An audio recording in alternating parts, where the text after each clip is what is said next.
bottles of Gatorade. Gotta say, a lot of niggas want me to fade away. Dedicated, keep my game sharp as a razor blade. Day to day, with my gold teeth in the paper fade. Play 'em made. System water bottles of Gatorade. Gotta say, a lot of niggas want me to fade away. Dedicated, keep my game sharp as a razor blade. Day to day, with my gold teeth in the paper fade. I'm rolling this blunt up, I sit and think about the come up. Hit your chick with that lumber, she somewhere deep in the slumber. I ain't Stevie, no wonder, I had her falling in summer. She talking tatting my name, I ain't even saving the number.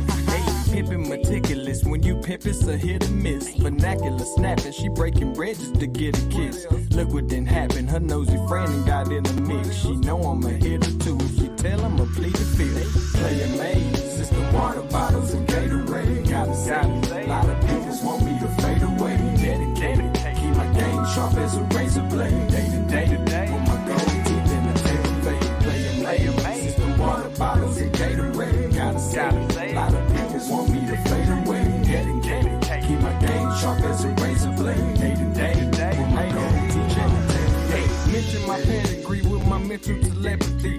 Hitting them curves, my lines connect like the letter B. Waiting my turn, I swear my life is the letter B. Studied the masters, I learned the wisdom from A to Z.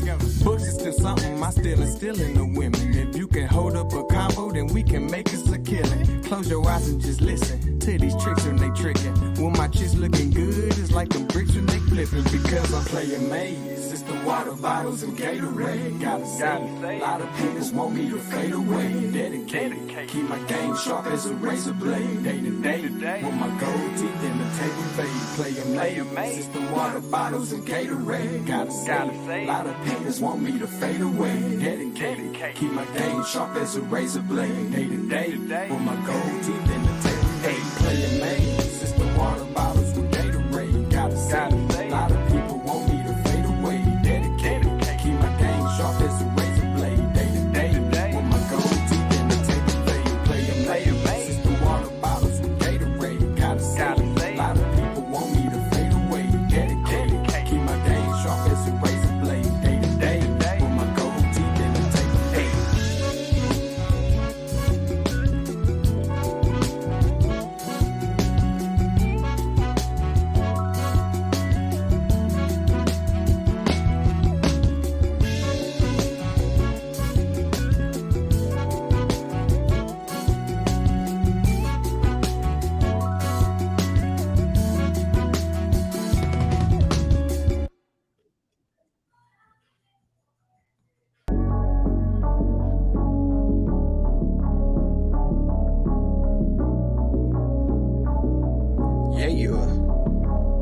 It's DQ, baby. Pseudo killers, what up?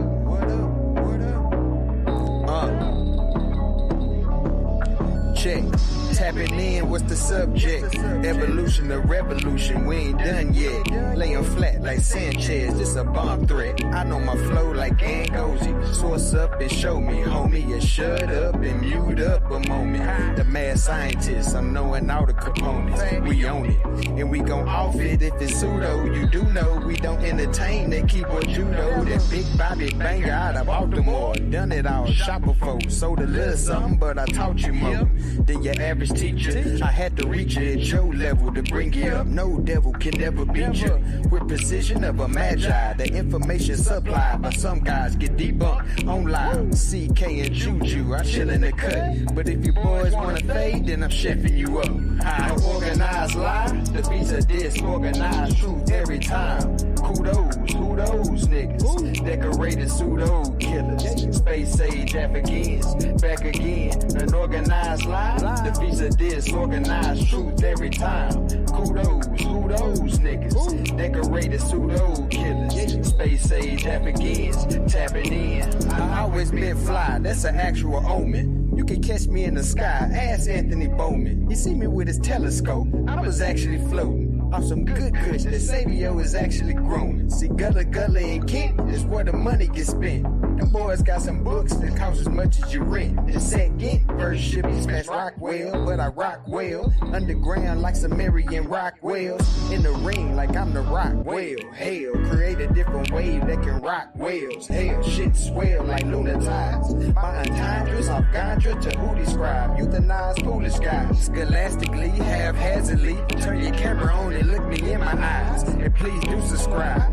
8 to 80, blind, cripple, or crazy. You in for a new surprise. It's DQ, a organized lie. Defeats a disorganized truth every time. Kudos, who those niggas? Decorated pseudo killers. Space sage Africans, back again. An organized lie. Defeats a disorganized truth every time. Kudos, who those niggas? Decorated pseudo killers. Space sage Africans, tapping in.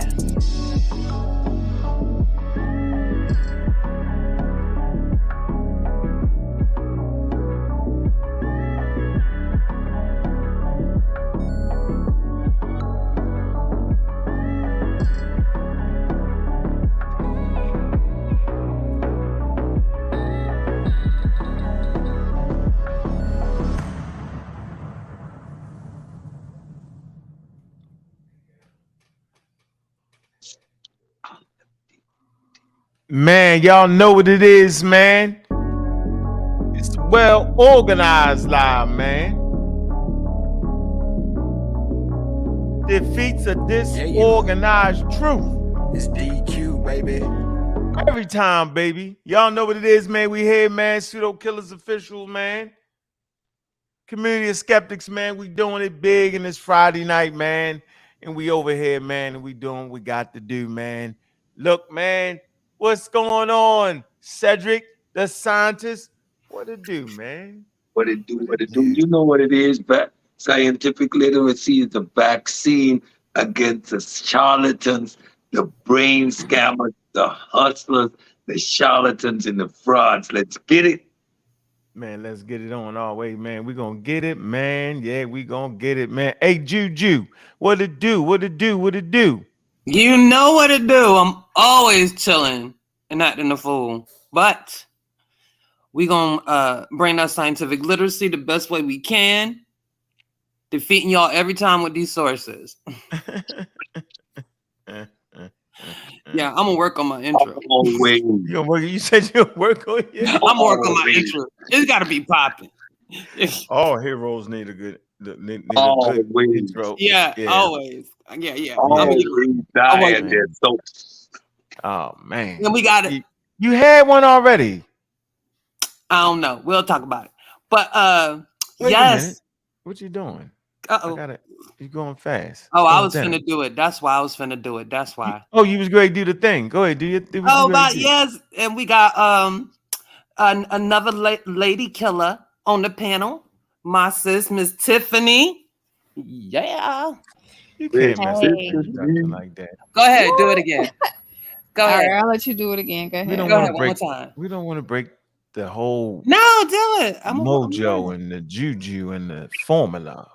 Don't mess up the secret formula. Damn, I try You want to mess up the secret sauce. It's the secret. If you start changing it, then the thing go boo. I like a little extra garlic. That's all. Oh my goodness gracious. Man, look, we trying to have some tea over here, man. We got you know about that Tallahassee tea? Tallahassee tea. Hey, Miss Tiff, what it do? What it do? What it do? See that? I hit 3 what it do's. You wouldn't have known to do that, Juju. You just wouldn't. I ain't trying to take your spot though, your square. I ain't talking about the spot. It's the secret sauce. Okay. If you mess up the introduction, then the show just will die. They won't even be the finals no more. Something. I don't know. Back to the practice room. Back to the practice room I go. Yeah, go back to the practice. Smash the like button. Hey, the lovely Miss Tiffany, what it do? What it do? What it do? Yeah. I'm chilling. For the record, I liked her intro, Juju. And anyway. See, it's spread like thank cancer. You. Thank you. I knew it. Roborn is addressing you in the chat, Bobby. He's asking you a question. All right, let me see. What's the question? Y'all smash the like button. And share the show, like the show. And make Subscribe, Pseudo Killers, Community of Skeptics. Get your family and friends in here. Save them from those in there.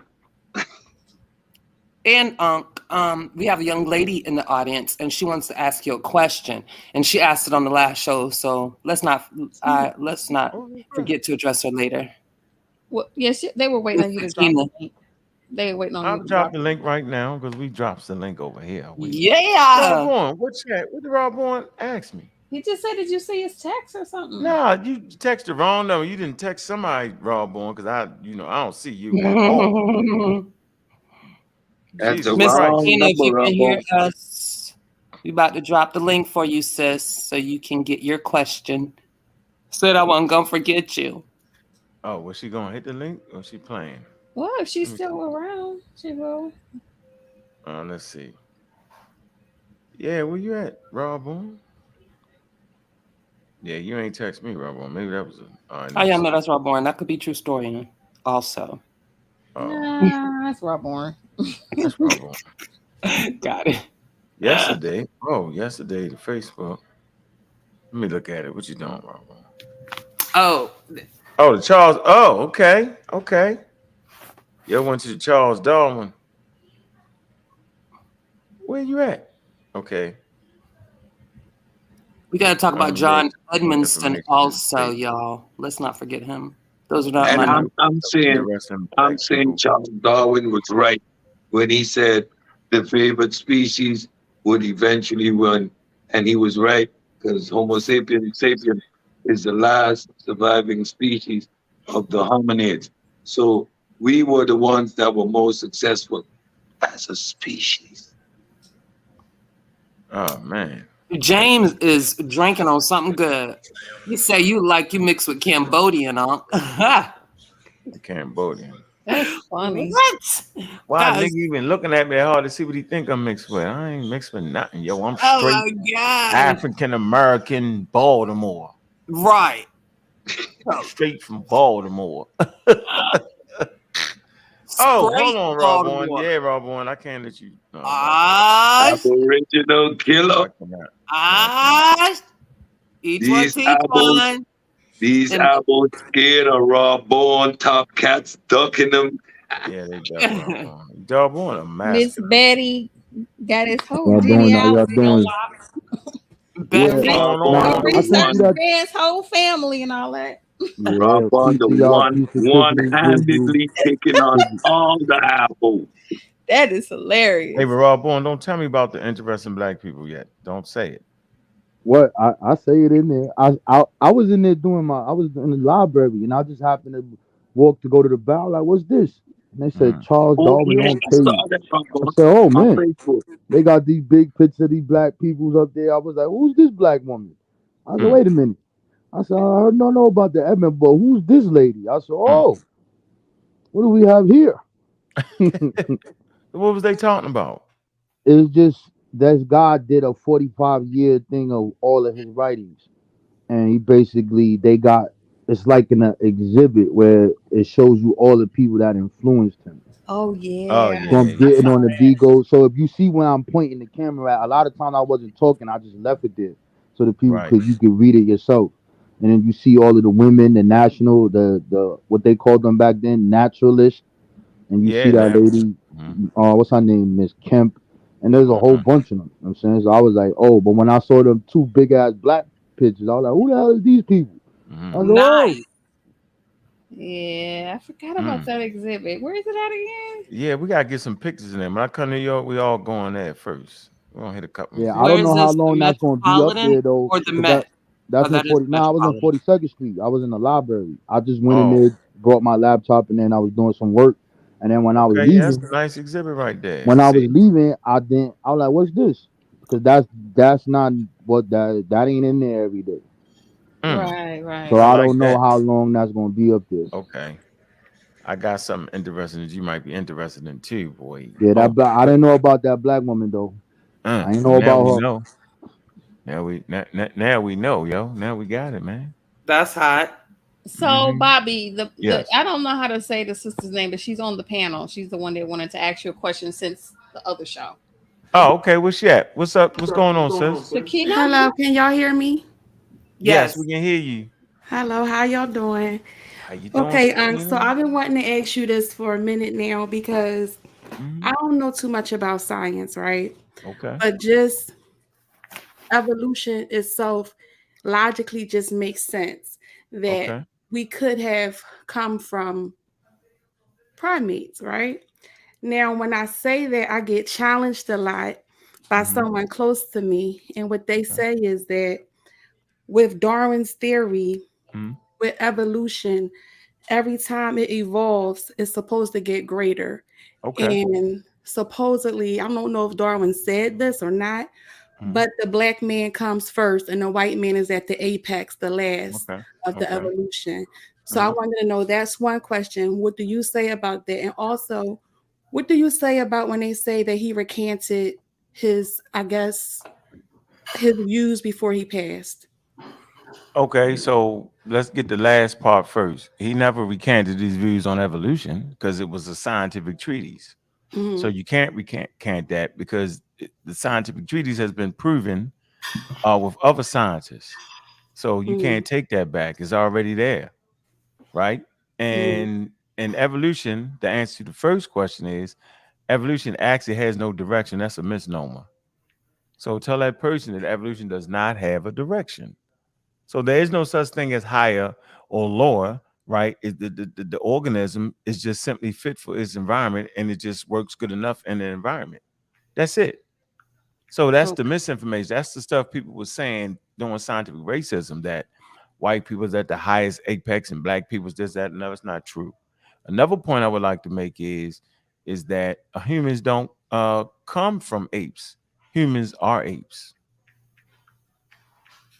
Okay. Hmm. Um, So So yeah, and you are you a Muslim, sis? not anymore. This is just the old name from years ago. I don't practice. Okay, but yeah, the Muslim world absolutely accepts evolution. I was trying to find an article, but for the most part, right, they 1,000 accept years evolution. before Mm. Darwin. can I can I can Oh, you I talking about can I Al add? G, right? Hmm. Go Yeah, ahead. Yep, add on. can I also add the Homo, like I just explained, Homo sapiens sapien, with all our diversity, there is no greater or lesser. It's just the diversity in the one species. We are simply just one species, and we get the diversity that we see based on the environment and based on isolation. So the less genes that are in a pool, you create a bottlenecks. So on the continent, we have the greatest diversity, but there is no higher or lower in terms of the phenotypes of human beings. We're just one species with diverse phenotypes. Look at dogs. There is no better or greater or lesser dogs. They're all dogs, but they have different phenotypes, different Mm-hmm. expressions of the same exact species, canine. Okay.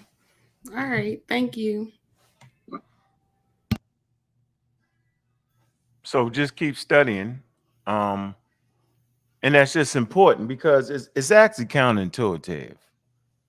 You know, we can't imagine what a million years look like. You're not going to be able to do it, right? And the closest thing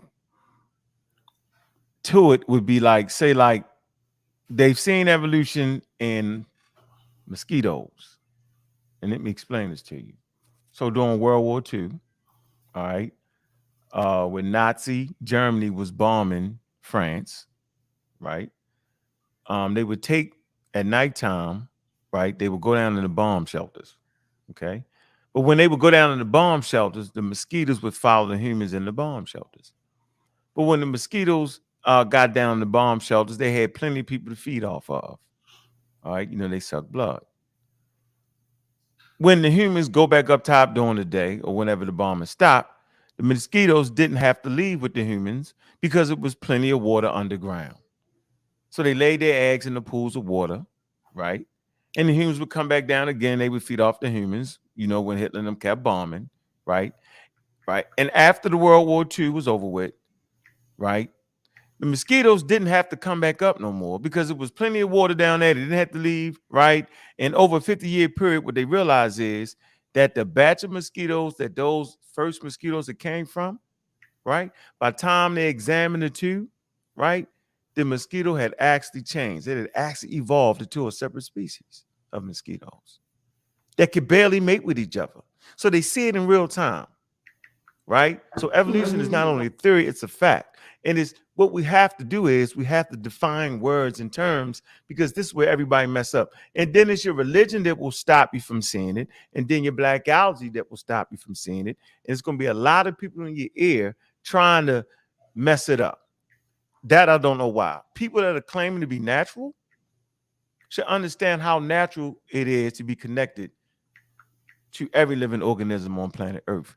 From the bird, the bee, the fly, to the rose, right? To the daffodils, right? To the lions and tigers and bears, to other human beings. Evolution has proved to unify biological Earth on Earth. Go ahead, sis. I'm sorry. So do you stop at the apes, or do you take it all the way back to the water, to the fish? Because they say that everything started in the water and then it came out to start walking, et cetera, et cetera. Do you take it all the way back there? Yeah, we take it back to this fossil right here. Yes, Here you ma'am. go. Right here. Here you All go. the way back. Yeah, that's about 350,000 years. Tetralek fish. It absolutely. Get the book, Evolution. What fossils say, right, and why it matters. Donald Prothero. And if you look on the book, there's a fossil right there. And that's, we say that's the fish that does push-ups. Right? And we know this. How do we know this? Because this particular fish, right, shares the same body plan. And whenever you look at a human being is actually a museum. A human being is a museum from everything that it came from. Everything that a human being is, you can find it inside of it. Right? From the monkey to the chimpanzees to the daggone fish. Everything is right there. And I'm going to do a presentation to show and prove that. Right? But this takes time. It took humans 350,000 years to realize this. That's a long time. So nobody's going to dive on YouTube or Facebook and defeat that. It took us 350,000 years to get away from our creation stories to say we come from Adam and Eve. Right? The Muslims say we come from the blood clock. Right? The quote unquote Jewish community say we come from the ground and God blew and man became a living soul. Right? The Zulus got a creation story. They all do. And guess what? Every single solitary creation story was wrong. Every last one. Every last one of them. But that's okay because it was a belief. Well, we're talking about things that we can verify through empirical data. We're talking about organizing facts. Anybody want to add on to that? Yeah, I want to segue into what you just said in terms of how the mind works. Our mind as human beings have this innate ability to imagine. And over time, we needed to develop tools to distinguish our imagination from actual fact. So we realize our imagination produce all these cosmologies or cosmogonies, I don't know exactly the word, with every creation story that we came up with. Science gave us the tools to establish what is fact, what is reality, what is tangible. And we came to the conclusion that all these creation stories are simply not true, right? And science is counterintuitive because we do not see evolution in terms of human beings or in terms of evolved species in real time. Because evolution is something that you need to look back at. And with this huge gaps in time, millions of years, we're able to see that. But it is counterintuitive because we see our children and we assume they're exactly like us. But every generation is a step in the evolutionary process. Every time we reproduce is a step in the continuous evolutionary process. It does not stop. Thank you. Yeah, and it helps you with figuring out your place on planet Earth. I think humans always ask that question. where are we from? You know, how did we get here? That's the age-old question. We first answered it with our mythology and traditions, right? And then as we learned more about the natural world, right, we answered it through science, which is the explanation of natural phenomenon. And there's actually no getting around it. And, you know, I appreciate the questions. And most people come and want to fight and combat it. That's how you need to get into the field of Mute your research. mic, bro. Yeah, you gotta mute your mic, brother. Jesus. Jesus Thank Christ. you. Got the funniest name. That's a funny name right there. Jesus Christ. Funny. It So is. you know, I'm basically saying that I got it honest. I came in fighting evolution until I started to read the books. We're gonna pull up the next book, right, Juju? Yeah. So I got it from the elders. That's why I always chose the scientific elders. I gravitated to them, and that's why I actually, you know, got out of my pseudoisms, dealt with the elders, dealt with science, like John Jackson, Shigante Diops, John Jackson Diop, Dr. Ben, and Hubert Harrison, you know, all these brothers, you know, they were scientifically literate, and I got it honest. And they was non-believers on top of all that. Yep. Yeah, I didn't go with the other ones. Atheists. Yeah, so I went with the atheists. That was my thing. Jesus Price, you got something to say? What's good?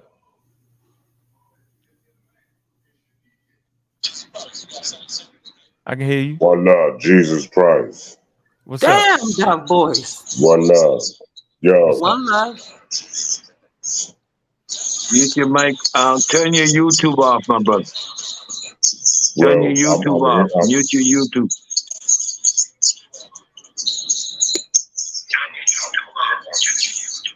I'll come back in. All you gotta do is turn your YouTube off. That's all you gotta do. Need that. All right, I see you, MF. Dread son, what's good? Greetings. It's MF Dread. What's up? All caps when you spell the man name.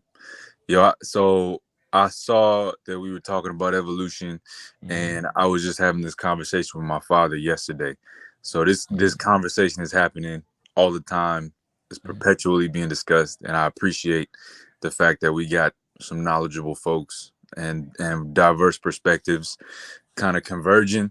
So he's a believer. He's grappling with the fact that I'm a non-believer, and we're just, you know, having these conversations on a regular basis. So he says that he can disprove evolution by the fact that monkeys still exist today. And and I've heard other people say that at times that, you know, evolution is not real because we still have monkeys, we still have apes, and they didn't evolve. Well, my response to that, and let me know if I'm on the right track, at least going in the right general direction. My response to that was, well, there's absolutely no creature back then that looks exactly the same way as a monkey or gorilla does today. So I say that to say that the modern monkeys and apes and gorillas that we have now evolved from a prior ape-like creature, and humans today evolved from similar ape-like or human-like creatures. So there were these similar creatures that were on the earth at that time that, you know, evolved into what we see today. And whether it be a similar parent or a similar hominid or a tree where we split off into many different branches, I say all that to say, just because monkeys are here now, that doesn't mean we didn't share some commonalities or some common ancestors, you know, at the beginning of humanity. And that's kind of my perspective is, you know, I'm not saying I have enough citations to really prove it or rebut it one way or the other. But if somebody says monkeys are here, so evolution can't be real, you know, I can't really rock with that.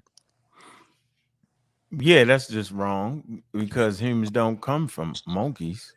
Exactly. That's what I was trying to say. Humans don't come from apes. Humans are apes.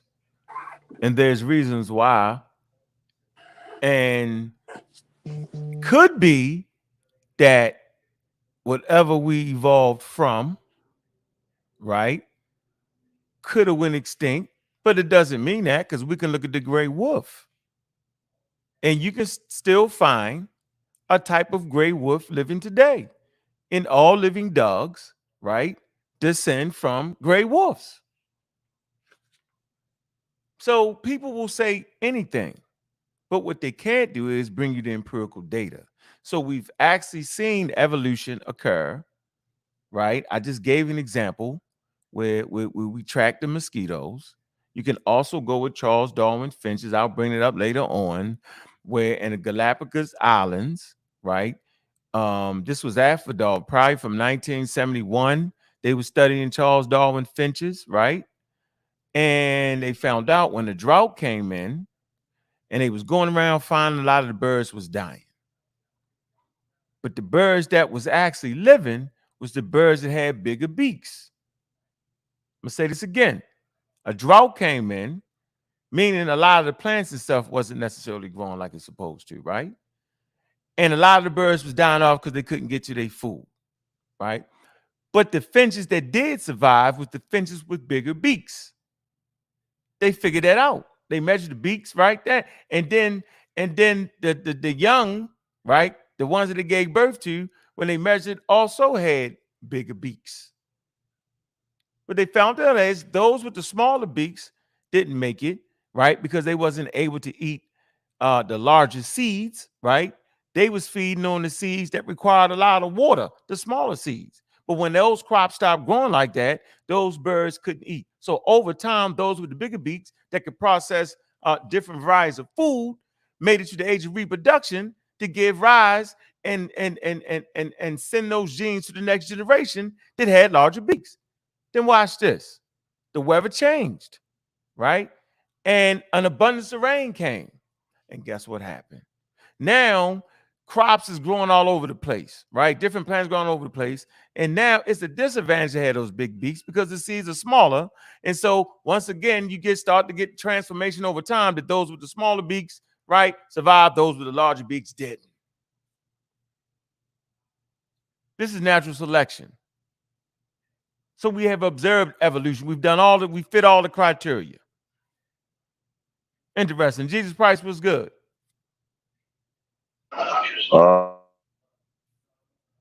You mute yourself out. Go ahead. We good now? Yeah, you good. All right, here we go. Here we go. Jesus Christ. Let me tell you something.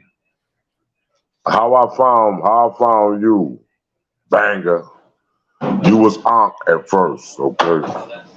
And go ahead. I was looking. I'm off topic, but I'm trying to bring myself into how I got to know you, specifically you.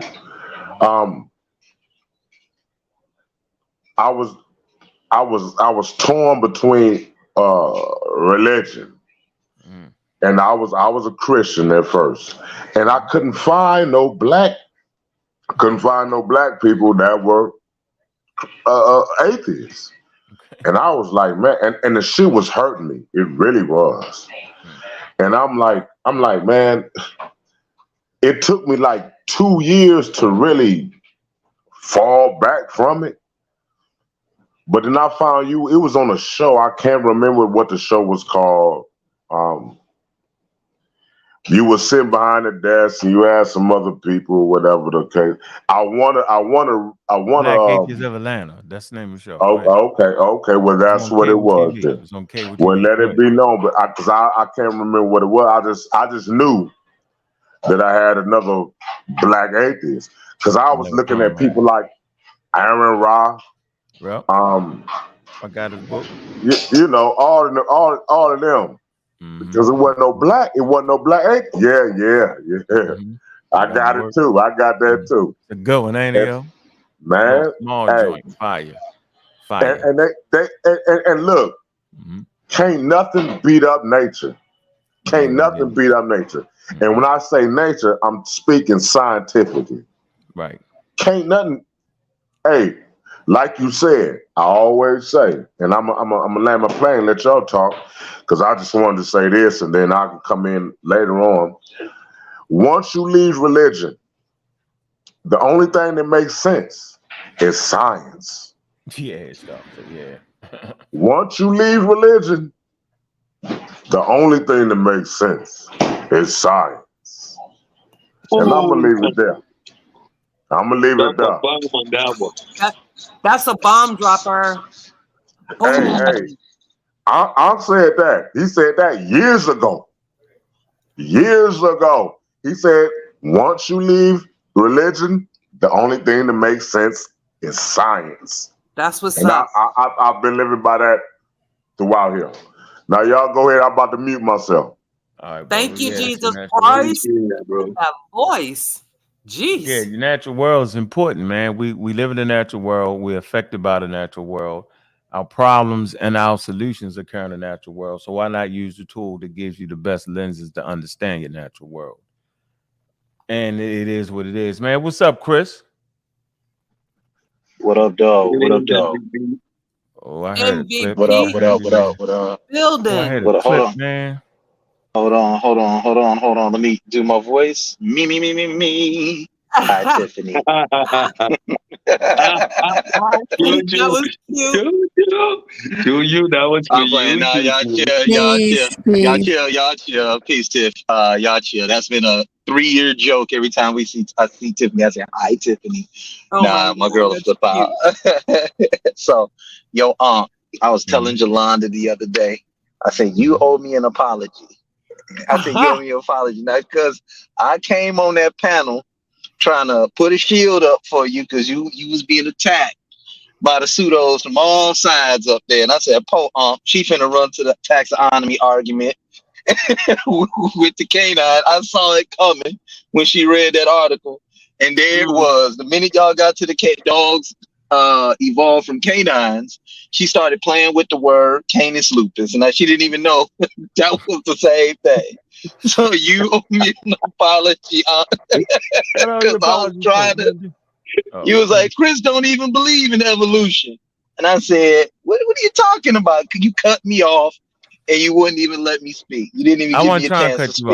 Off. You know what I was trying to say? I was saying you don't even believe in evolution, but you can at least see the points I'm making. That's what I wanted to get to. That's what I really was saying. Yeah, I think you was just when you was being bombarded. I knew you was going to switch up, though, Chris. Last week switch you up. didn't. What you talking about? Evolution. Last week you did. No, remember, I asked the question. You're like, nah, I don't do evolution. You remember that? Sometimes, I said that, but sometimes I read the book, The 48 Laws of Power, and sometimes I just play stupid. Chris, you got to tell him what I told you, though, too. You'll read the 48. What's that? What? In the middle of a scientific conversation, you play the 48 Laws of Power. I'm act like I don't know evolution. What did I tell sometimes you? I just act like I don't know. Sometimes I just play it like, yo, man, I don't know what you're talking about. You know what I'm saying? I haven't grasped everything about it, but with the bones being in the ground, you can clearly see the evolution of hominids all the way on up. You know what I'm saying? That's why I use the way I explain it to people is you start at point A. The climate, everything was different. We were being preyed upon by certain predators. We weren't necessarily going to look the same then as we do now. You understand what I'm saying? So that's how I tried to explain. You know what I'm saying? Like one guy came on there and said he's no Homo sapien monkey. And I said, monkeys aren't Homo sapien sapiens, sir. You know what I'm saying? So I had to break that down to him today. Right. But I mean, evolution does make sense from the standpoint of early hominids into Homo sapien, who we are today. It does make sense. You know what I'm saying? So, but I was going to tell you guys, like, when you guys argue with the creationists, you guys got to start making them explain where creation came from. You understand what I'm saying? Make them do that first, because many times they start attacking the scientific community or the scientific data because they have a stance on creationism or being creationists, right? And ask them what makes more sense, us evolving from an early hominid into what we are now, or us being formed from the dirt of the ground by some magic man in the sky blowing breath into dirt. Does that make more sense? Ask them. And if not, then you have to say, how are you saying man came into being? That's all. It's a simple argument. They're not there to have a scientific conversation. And no matter what you say scientific, they're not going to listen. So you're really wasting your time, and you chose to waste your time. You understand what I'm saying? It's also teaching the audience. The foundation of intelligent design is the undermining of the scientific data. What they don't have any experiments, they have no models, they have no prediction.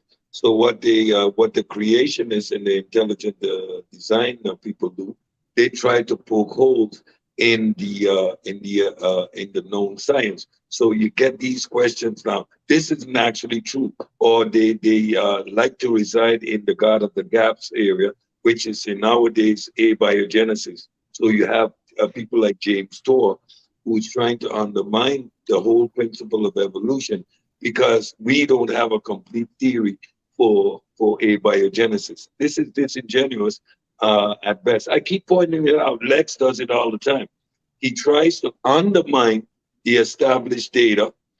He creates conjecture, all to establish his idea of a agency that it plays a role in the whole process. So at the point that they even acknowledge some aspect of evolution, like he tried the other day with the fusion of the number 2 chromosome, which actually was the starting point of the hominids, which led to human beings.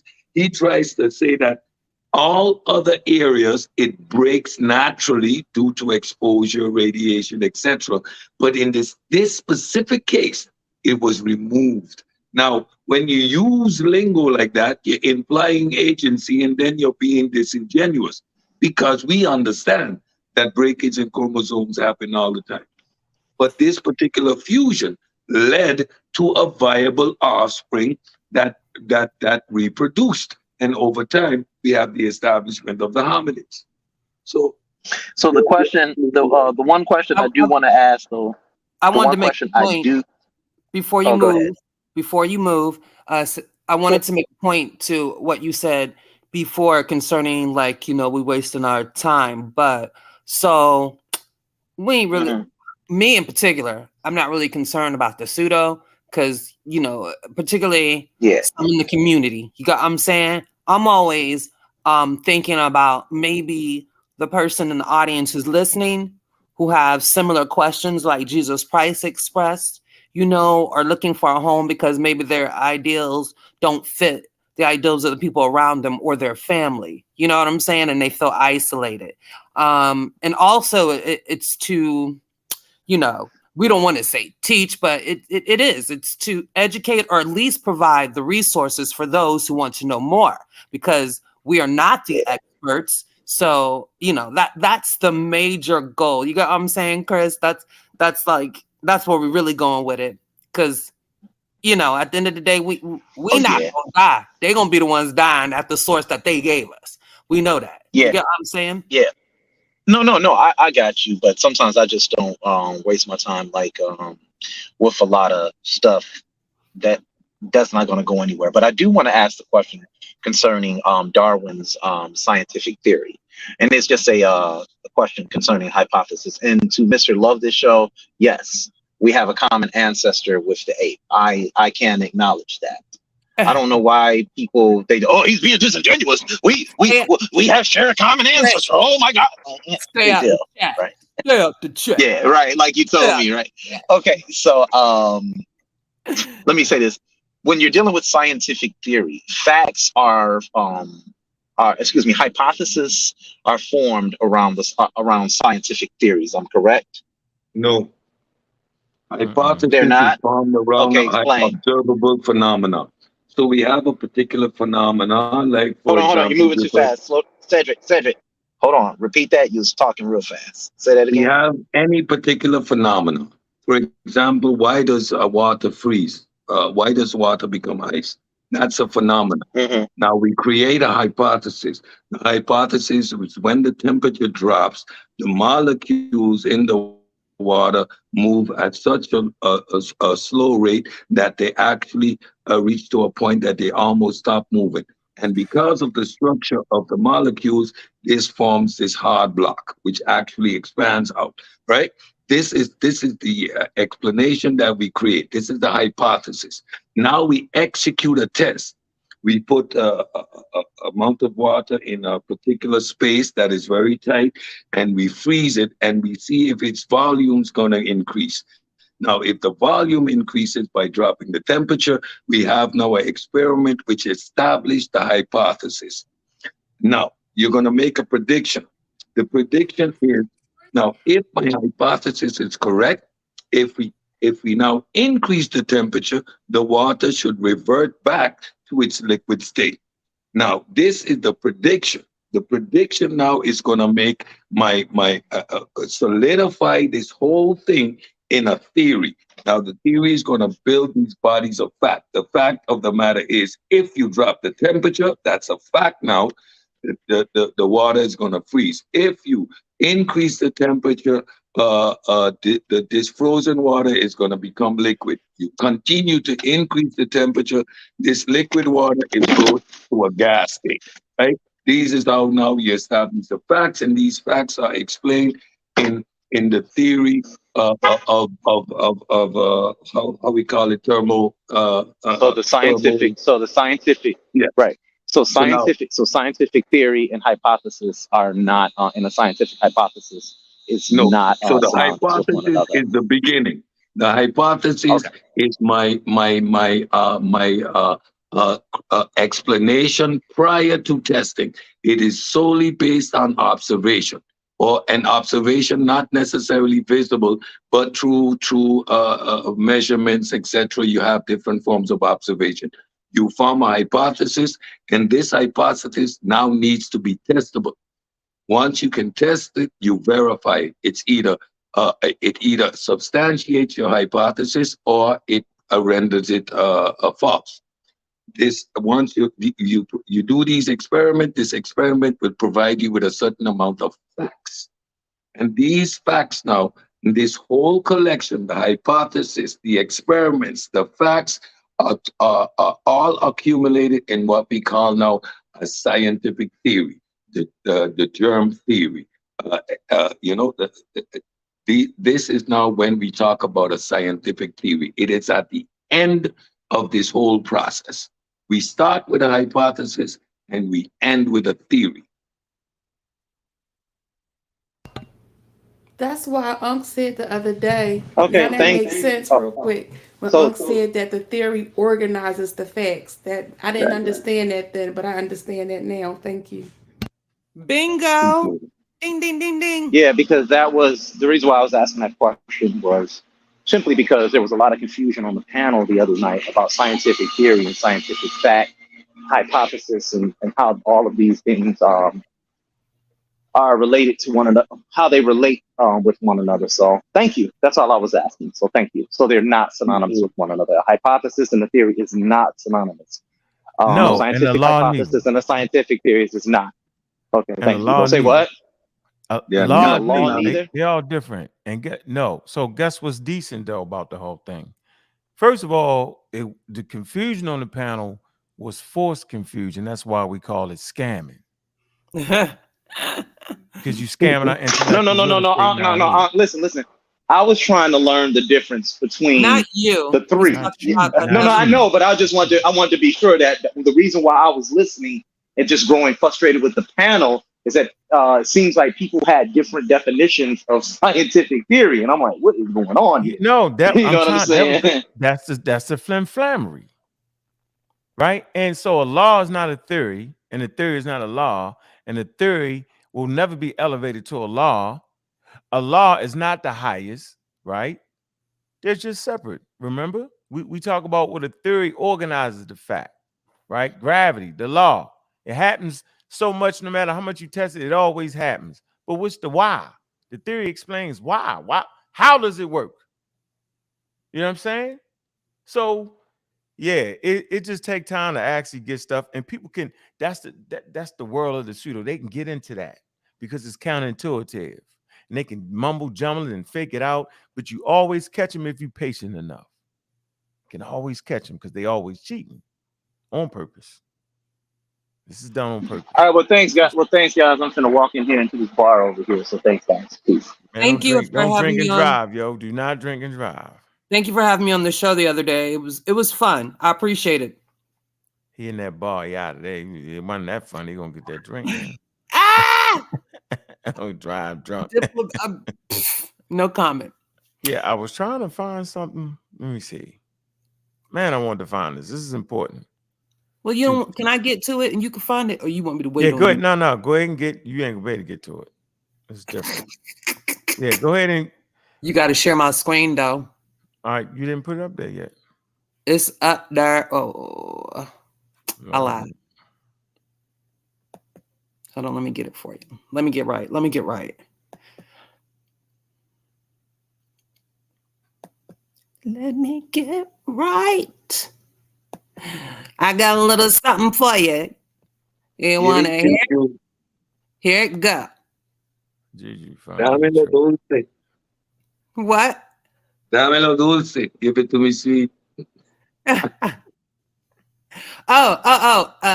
Cedric, I wanted to remind you, please tell the audience and maybe some of our mods what movie you were in. The Pan Man, the Rhythm of the Palms.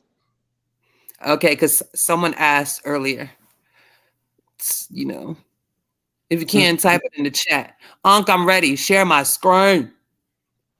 Here I go. Something wrong with you, Juju. I promise you. I can't quite figure out what it is yet. It's the Juju. Oh my goodness. It's good Juju and bad Juju battling inside for domination. And so that's the result. Okay. So yeah, we're gonna get back on track, ladies and gentlemen. So remember when we were discussing Charles Darwin being a racist, and for those in the conscious community, those who claim to be Pan-African, like you would have people like John G. Jackson, Dr. Ben, Sheikh Anta Diop, John Henrik Clark, and I can go on your reading list for 101 how to be a Pan-African. Okay. So with that said, if in fact he was, what do you think people like John J. Jackson, which we just discussed before, or even Dr. Ben would say about him? Well, Africa, the Mother of Western Civilization by Yosef Ben Jachin. We're going to find out what he had to say. So here we go. What you doing? Somebody got to mute. So let me start at, I never have it in order, ladies and gentlemen, but I want to start at, he's giving you sources in this book. Maybe it's here. So this is Dr. Ben. And this, what I'm going to read you is some references to Charles Darwin in the book. Bobby might be busy. He might want to expound some more later, but I'm just going to give you the gist. So here he says the prehistoric ancestors to which this analysis allude are those spoken of by Sir Charles Darwin. The Victorian scientists of Great Britain to whom reference has already been made in the chapter with regards to the finds by the Lickeys, the following maps and graphs and charts on pages 34 and 35 should closely examine the detailed information and geographic conditions of the site. So if I'm not mistaken, in John G. James's book, he actually references Dr. Ben also. So here's another reference to him. Okay, let me see if I can go to the page before.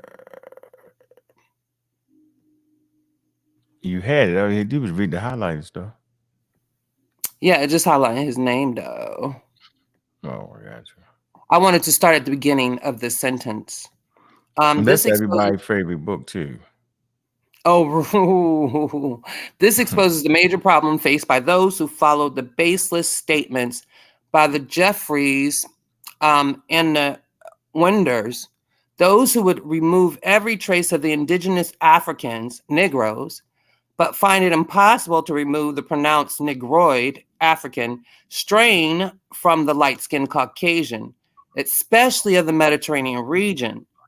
Within this same line of reasoning, Sir Charles Darwin Jr., the grandson of Sir Charles Darwin, the world-famous Victorian scientist and a scientist of great renown in his own right. This is what Dr. Ben says about Charles Darwin. I'm going to repeat it. And he calls him by the most notable and respectable name of Sir, because he is, from England, Great Britain. Sir Charles Darwin, the world-famous Victorian scientist, and a scientist of great renown in his own right, wrote the following in the article entitled "The Next Millennium Years." This is by his. See, I don't even know anything about his grandson, Unc. Oh my goodness, I'm gonna have to do far more reading. But that is a statement to the credit of Charles Darwin.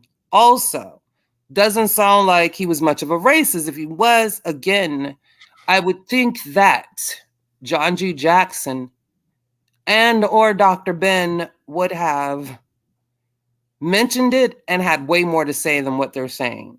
And nothing in either of these sources can allude to Charles being a racist whatsoever. And just to throw in, a lot of people, if you're not aware, you can just wiki John Edmonston. He was. Did you read that yet? That little part? Oh, you did. No. Want me to go ahead? No, you was already reading it, right? I was talking John Edmonston. Oh, where did you want me to start? No, I thought you. So you read the highlighted parts already? You got that? Not yet on this page. I was just telling the audience about John Edmonston. But go ahead, Bobby. You read. No, go ahead. John Edmondson. Okay. We know taxidermy.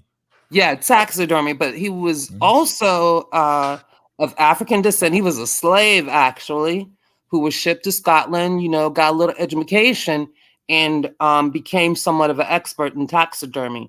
And around the age 15, 16, Charles Darwin took many classes from him. And sources and experts say probably helped him out a lot since Edmonston. 15 and 16, you do with that. I don't know about that. He was. What you talking about? Said he was around 15 or 16 when it took John Edmondson's class. Can I ask a question? Can I ask a question? Yes, you can. Never heard that. I'm sorry, Juju. I don't mean to disrupt you. We are so far ahead of. I mean, I know we got Charles Darwin, but we so far ahead of Charles Darwin. I mean, many moons. What are you talking about? Of Charles Darwin. Maybe you're trying to make a point to the layman that don't understand like science, but I mean, we are so. I think we need to move forward to the up age scientists that know about this stuff, because Charles Darwin Charles Darwin, as much as they talk about him and say he's so prejudiced and all this stuff, which is not true, but he only founded one mechanism of evolution. So we are so far ahead of him today. I mean, so let's do this real quick. I hear what you think you're saying. Let me share my screen real quick. Oh, Lord. No, I don't want to kill you. I don't want to kill your bill, Juju. I'm sorry. Let me say this. Hold on for a minute, Juju. So, I mean, you don't start at 50. You start at 1. You start at A. Right?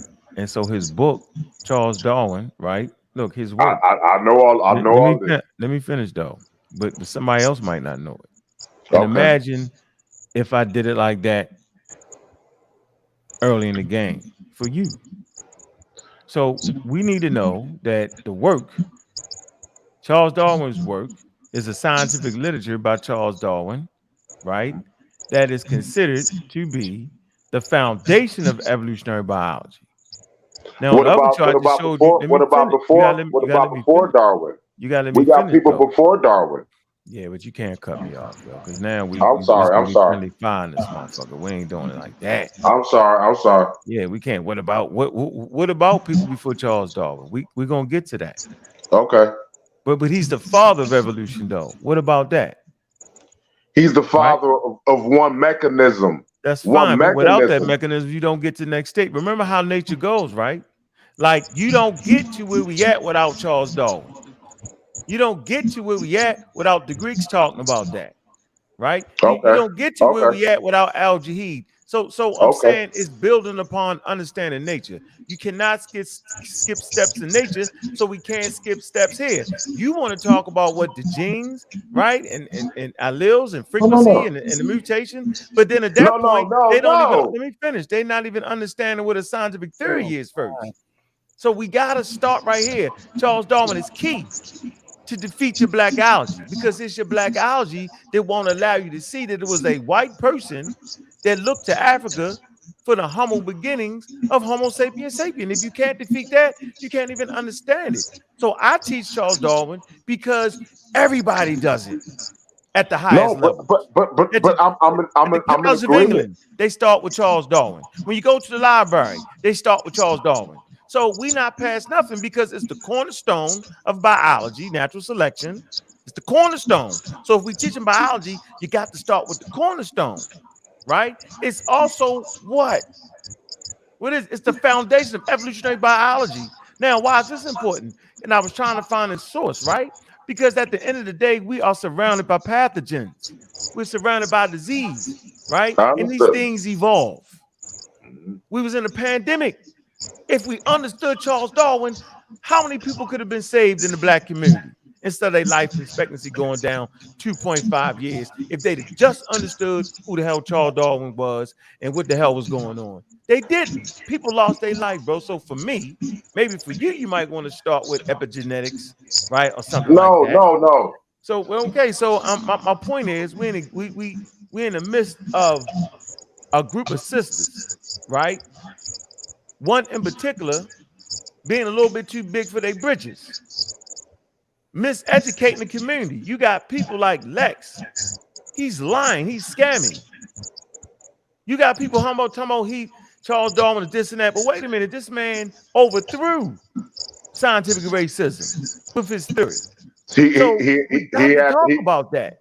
He had to protect his life, because they was gonna kill him if it came out by being a evolutionist.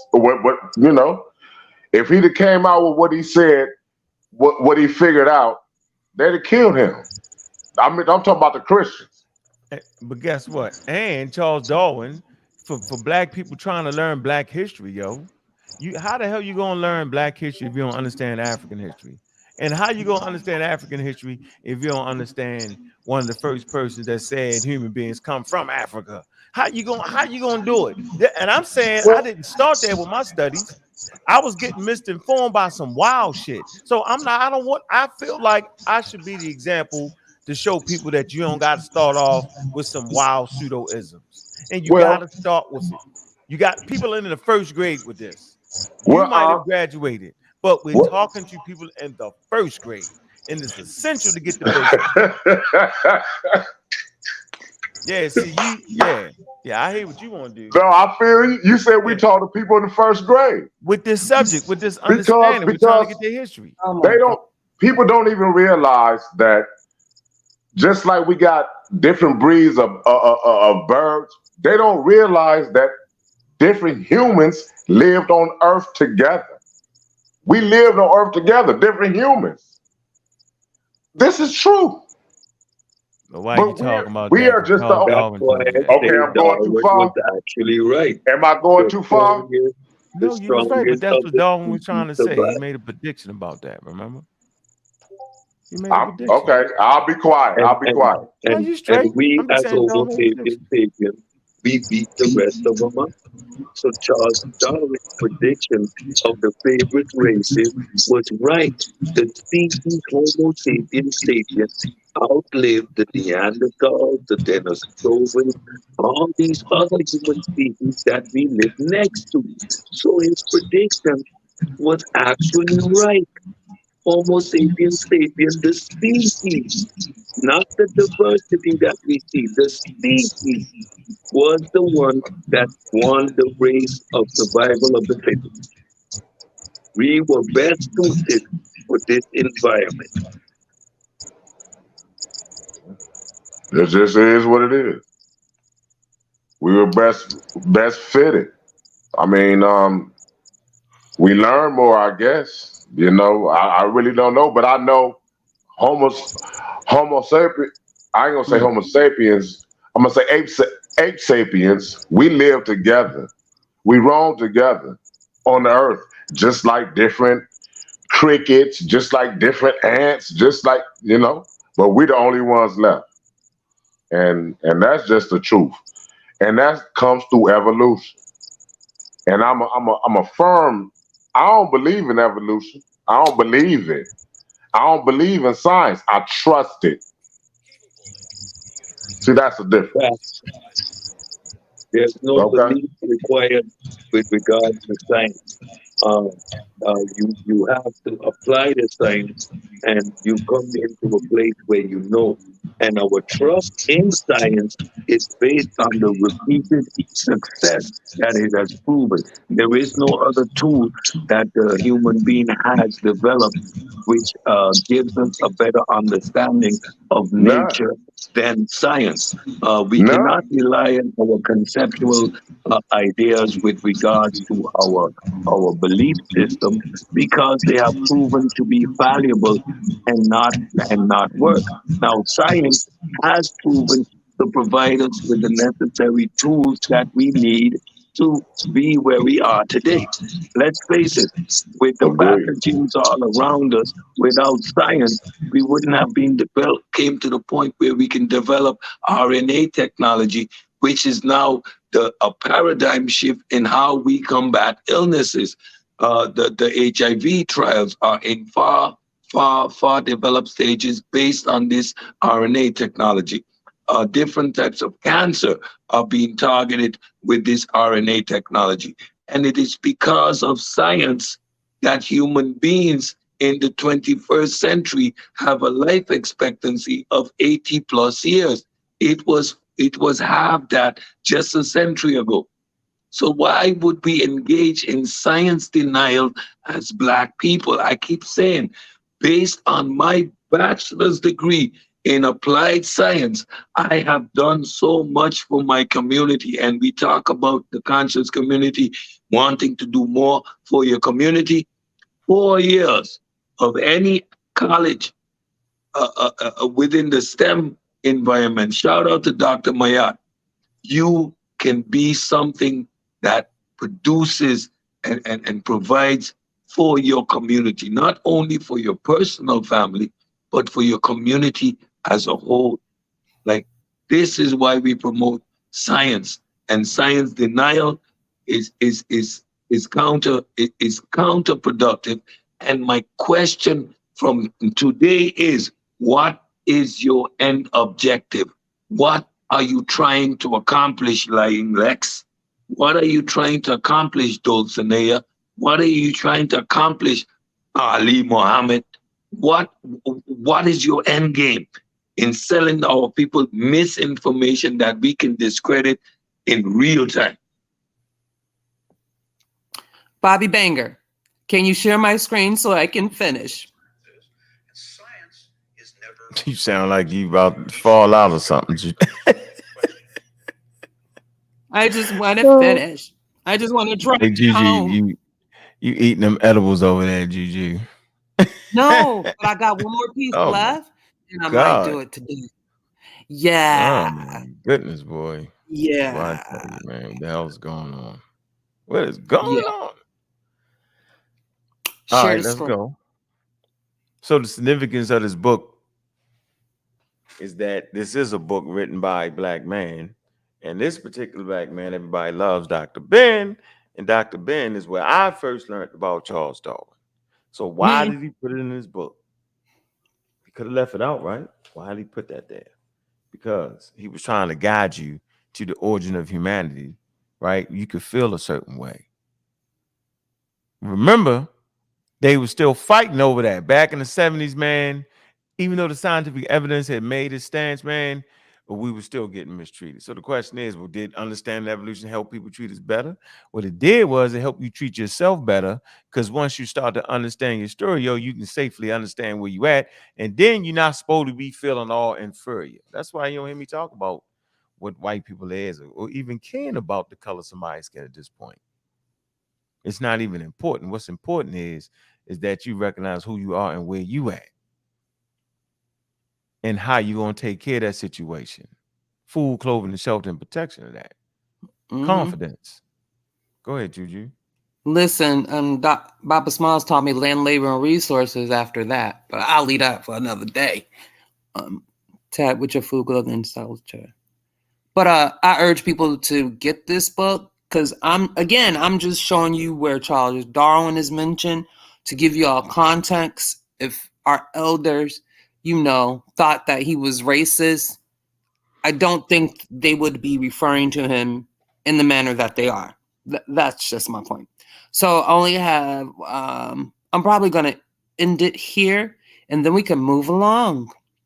But it says just a very few of the authorities at that time held that Africa was the place where man first originated. The most noted of these who held the latter position was Sir Charles Darwin of England, who stated that man originated from an ape-like ancestor, etc. Dr. Albert Churchward's work, such as his Signs and Symbols of Premortal Man and Origin and Evolution of the Human Race, were at the time also ignored and ridiculed. Of course, not as viciously as those by Sir Darwin, yet a few others continue bringing to light the true facts surrounding the origin of man in Africa.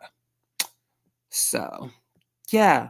And just for you, Bobby, since you said, and I cannot believe you, that you don't believe me, so I'm going to read a passage from Wiki concerning John Edison real quick, though, because, I don't, can't say you don't believe me, Bobby. Not you. I just said I never heard that. You talking about John Edmondson. I thought that John Edmondson helped Charles Darwin Charles Darwin paid him. So you saying the 15-year-old guy paid Listen. John Edmondson. Go ahead and get it.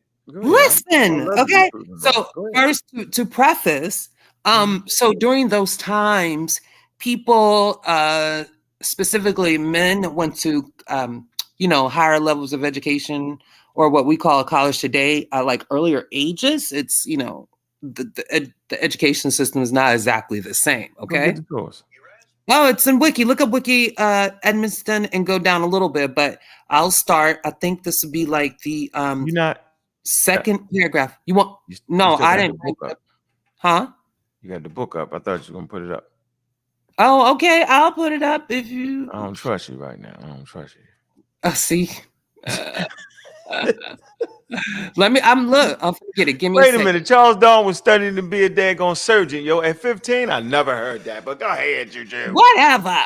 Let me get the source for you. Yeah, go get that. Yes, I'm gonna get it.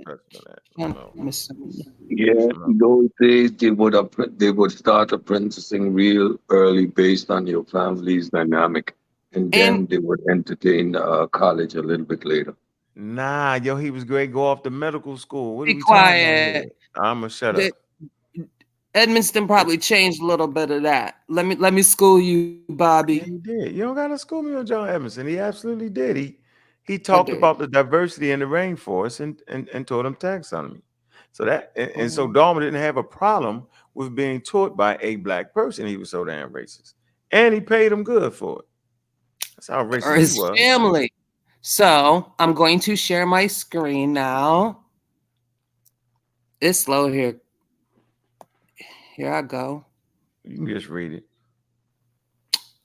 Oh, you want to be like, first you asked me to share the screen, now it's just read it, huh? I mean, you're taking forever. It's like you almost changing the wiki out. Let me figure out if you're changing that. You better not be changing. Yeah. I'm always changing the wiki. No. So it says in 1817, Emerson came to Scotland with his master, became a servant, because remember, he was a slave, but he was also taught by this gentleman named Charles Waterton, who taught him taxidermy. So when they got to Scotland, though, he was freed. And with his expertise, they moved to Glasgow, then moved to Edinburgh, where in 1823, he set up shop as a bird stuffer at 37 Lothian Street. From this shop, he taught taxidermy to students attending the nearby University of Edinburgh, including Charles Darwin in 1826 when Darwin was 15. I rest my case. Thank you. I need my money, Bobby. Pay me my money. Let me see that. Put it He's up. Taking it off the top, Juju. What? He's taking it off the top. Pay me my money. He's gonna take it off the top, Lex. Right. He's taking it off the top. Listen, it's finna be some interest on top of that. Here I go. All right. Share the screen, Bobby.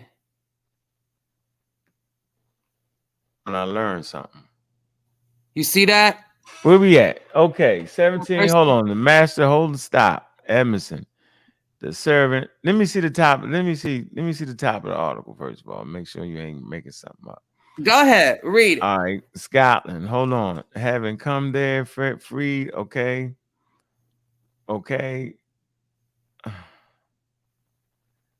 When Darwin was in from the other 1586. Hold on. All right, so he was attended the taxidermy students attended the nearby university, including Charles Darwin, in 1826. When Darwin was 15, having worked in the keep going. Oh, that's a sentence when okay. Hold on, wait, let me get it. Including Charles Darwin in 1826 when he was 15. Yeah. Okay. Having worked in a hot climate, Emerson had learned to preserve birds. You don't got to move it rapidly before disposition. Decomposition. Yeah, for the animals, when we decompose. Okay, hold on, let me see. Benefits. Darwin. Let me see. Why you put it up? Finches. Yep. All right, hold on. Undertook. What are you doing? Hold on. Undertook work in the Royal Museum. Okay, more tax. I guess so. Opening at 29 and then later at 66 Prince Street.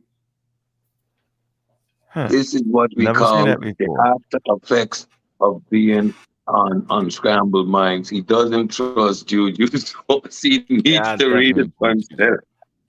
But that's the point I want to prove. I don't have to trust Juju. She just had to provide a source that says what she says. Bingo. Right. So regardless, I don't have to. And then after she presents that, thank you, Juju. I learned something. Like that's easy. But this is the difference between a pseudo killer and a pseudo. How can I be supported her position? On something. Whereas the pseudos, they always die. Yes. Yeah, right. Can I ask one more question? Yes, you can, sis. Go ahead. Anybody can answer. So I understand that y'all trying to show that Charles Darwin most likely wasn't a racist. But for those who say that he is, are they saying that his racism affected his science in some type of way? Because what if he was racist? What would that have to do with his determination or his science? Nothing. You are super exactly. Great question. Yes. Nothing. Yeah, she's sharp. Hey, girl. Hey, nothing. Nothing. Right. It's That's the whole pointless. point. We call that a red herring, or they're trying to poison the well. So if you discredit the individual, it somehow Somebody got a discredits his mute. work. And this is a logical fallacy and a flaw in thinking. So regardless if Darwin was a racist himself, doesn't say nothing about his prediction, which has since been established and what we call and know now as a theory of evolution. So trying to poison the well is one of the most weakest form of arguments that these pseudos use. They always try to discredit the individual as if that would undermine the information or the work that the individual did. And the two don't go hand in hand.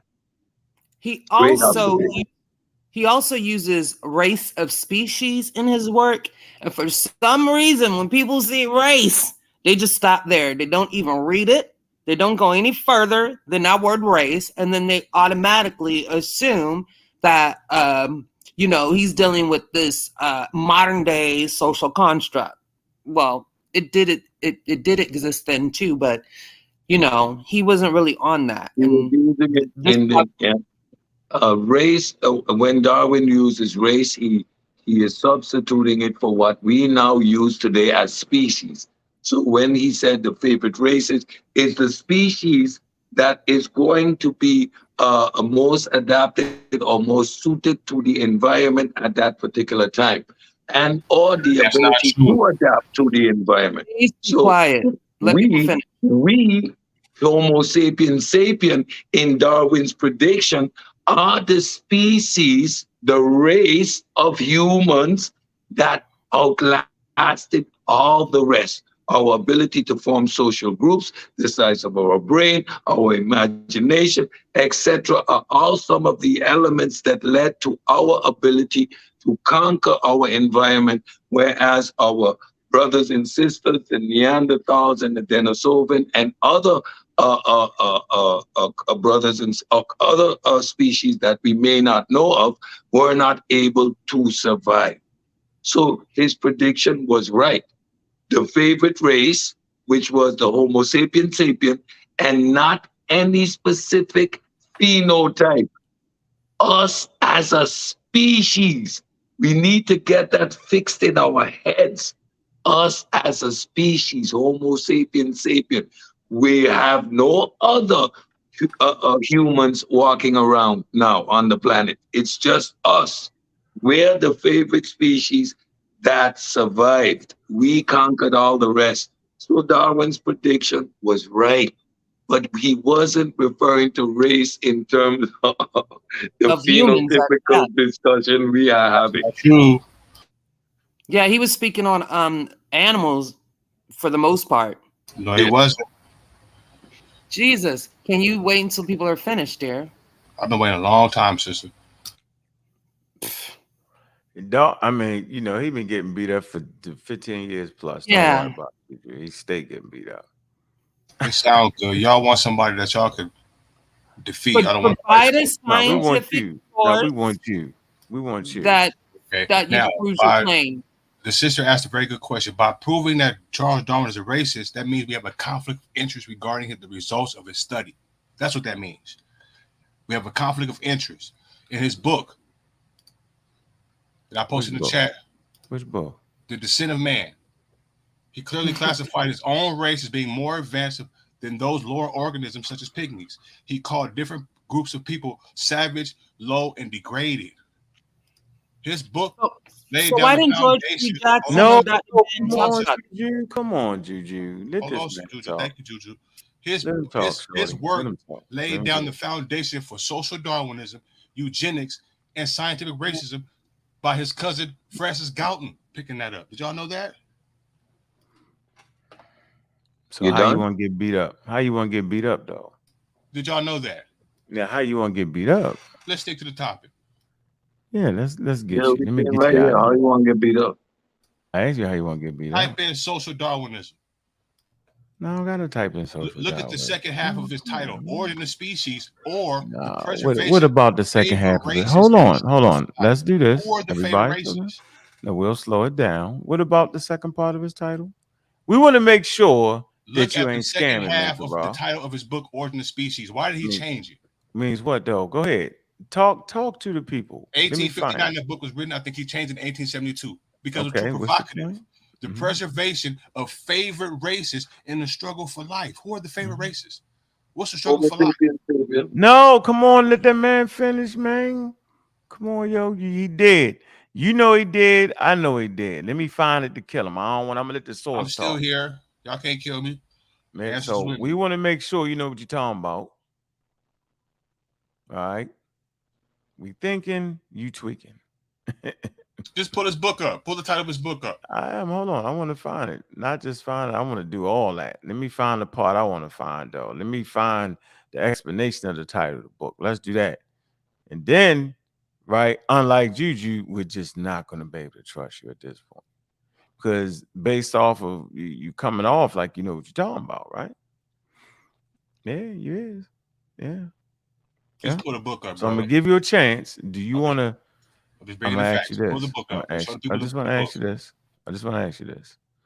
Do you want to take that back about the title? No. Do you want to put some money on it? Pull the title up. Do you want to put some money on it? Origin of Species or the preservation. Do you want to put some money? I'm asking you to put some money on it, man, bro. Pull it up, brother. Okay, so you ain't willing to bet on yourself? we could bet. Like Lex, here you go. Do you want to? What we doing here now? Won't you just put it in certain? Look at the bottom half. Look at the picture. Pull that picture up. Pull the picture up for the 1859 edition. Pull that picture up. No, we can do it right here. It's right here. Just click it. Let it blow up. I'll have to explain it. It's going to speak right to it. So what are you saying here? You're saying based off the title. The image to the right, the title page for 1859 edition. It's right here, yo. It'll give you the whole thing, yo. Right here. Preservation of favorite races in the struggle for life. What does that mean? Favorite races. Who are the favorite races? What does it mean? What's the struggle for life? You explain it. You the one who came up with the pseudo understanding of it. I'm listening. Now in your last chat, you posted, you explained how natural selection is. That's very true. Natural selection determines the survival of a species, right? Now, if black people are have more genetic potential, how are Europeans on top of the food chain? Charles Darwin wrote that book explaining how changing and controlling the environment will take them from the bottom of the food chain and put them on the top. That's what that book's enlisting. That's what that book's breaking down. Okay, hold on. That's why Francis Galton created social Darwinism. What's a social construction? Something that's socially created. So what is social Darwinism? That's socially evolving off Darwin. How do you do that? By controlling the environment. They took themselves out of the rules of natural selection in nature, created cities. They control the cities. They control the rules of engagement in that created environment. So you're saying that the title is what? Because you talked all around it. I don't like the flammery game you're playing. The preservation. I'm gonna say this very slowly because I see that a lot of people not reading. Can we read the whole thing? The second half of his title. I want to read Origin of Species by natural selection or the preservation of favorite races in a struggle for life. The preservation of favorite races. And you saying it means what? What The favorite races? What needs to be preserved? Go on Wikipedia, brother. Come on, man. Do you want to take it back? I'm threatening you right now. Do you want to take that back? No. You sure? Publication sequence edition. Now, I want to click this on like you said. I want to do everything you say so when I get you out the game with the knockout punch, it's the punch you don't see to knock you out. Now zoom in. It's always the punch you don't see to knock you out, ladies and gentlemen. What does that second half say? Preservation of favorite races. I would like to read the whole thing. Oh, go ahead, brother. On the origin of the species by means of natural selection or the preservation of the favorite races in the struggle for life. And you're saying this means what about human being, races of people, and the struggle for life and putting white people on top? That's what you're saying. Who are the favorite races? They need to be tell preserved. me. You the one come up with the whole pseudo interpretation of it. No. Scientifically, you ask a question at the hypothesis, right? What did he mean by the second half of his book? That's my hypothesis. I don't know. Right? You Let's tell go us. into that. Don't play with me. Go ahead. I went into it when he wrote his second book, right? Descent of Man. Go ahead. Okay. Come on with speculation. Come on with speculation and conjecture. Go ahead. We're not speculating. So Yes, the you same are. way your man lost $250, he wasn't even talking about humans in this book, but based off the title, it would appear he was. Now I know. Change the title of the book. No, what year did he change the title of the book? Hold on. Let me get mines in now. Let me do it the way I like to do it. I like to call what hand I'm gonna knock you out with. It's the punch you don't see. I'm gonna throw this uppercut and knock you out. All right, so you done. You out the game. Now, let me show this point right here. Let me get this off here. All right. First of all, like I said, this book he wasn't talking about humans. He did it slick. He mentioned humans about 2 times in his book, 2 to 3 times in his book, right? And we read it in John G. Jackson book that he said in time, right, light will be shined on human beings. He didn't talk about that because he understood if insects and plants and the other animals evolved, he understood humans would too, but he wanted to take his time with it. So this title ain't got nothing to do with humans, but let's prove that point right here, right? Mickey Raw, we're gonna prove that you have no business talking about Charles Darwin at all, which is the foundation of evolutionary biology. So let's just come down to here and let's talk about the title and what it actually meant. It's right here. You did like most people do. They just refuse to read. It says, with Murray's persuasion, it say the title was eventually agreed as on the origin of the species, with the title page added by means of natural selection or the preservation of the favorite races in the struggle for life. Okay? It would appear that at this point, Mikara is right until you continue to read. In this extended title, and whereas in the book, Darwin used the biological term races interchangeably with varieties, meaning varieties within the species. This is important to understand. He used the term broadly and as well as discussion of the several races, for instance, of cabbages. He's knocked the hell out. And hereditary varieties or races of our domestic animals or plants. There are 3 instances in the book where the phrase races of man is used, referring to the races of humans. Now, but the title of the book is talking about cabbages, animals. No, don't you do it. Plants. We have reading comprehension, bro. He said favorite races. No, man, no. He's talking about cabbages. Yes, the word races is interchangeable with varieties, Mikara. We're not going to sit up here and do this. 80. Click on footnote 80 where it says referring to races of human. Let's go to that reference instead of using Wikipedia. Go give credit to the author. Click on 80. But you can click on 80. There you go. There you go. 3 instances the phrases. The phrase race of man are found on Darwin's book. Page 199, page 382, and page 244. Races of man. Man, he's not talking about men in the damn book. That's the point. He is not talking about human beings in this book. That's why your man lost $250. That's why you wouldn't bet me, Mikara. I'm not that person. I'm here. Okay, but understand, can you admit that he's not talking about human beings in this book? No, I can't, because he is talking about humans. He's talking about You see, y'all see this? So we see now you scamming, Mikara. Now we see he wrote a whole book. You're trying to tell me I'm not trying to tell anybody anything, Mikara. Tell me anything, bro. You trying to sit there? Tell you what, Go back up. I see eugenics. Go back up. I see eugenics. Go back up. You see that tree? Go back to that tree. Go back to that tree on the right-hand side. That's eugenics. Minkara, you about to die on that too. So, ladies and gentlemen, for the listening audience, right? Minkara is doing what everybody do. They lose and they keep fighting for nothing. Anthropology, archaeology, it's right here. It says, "Yo, how?"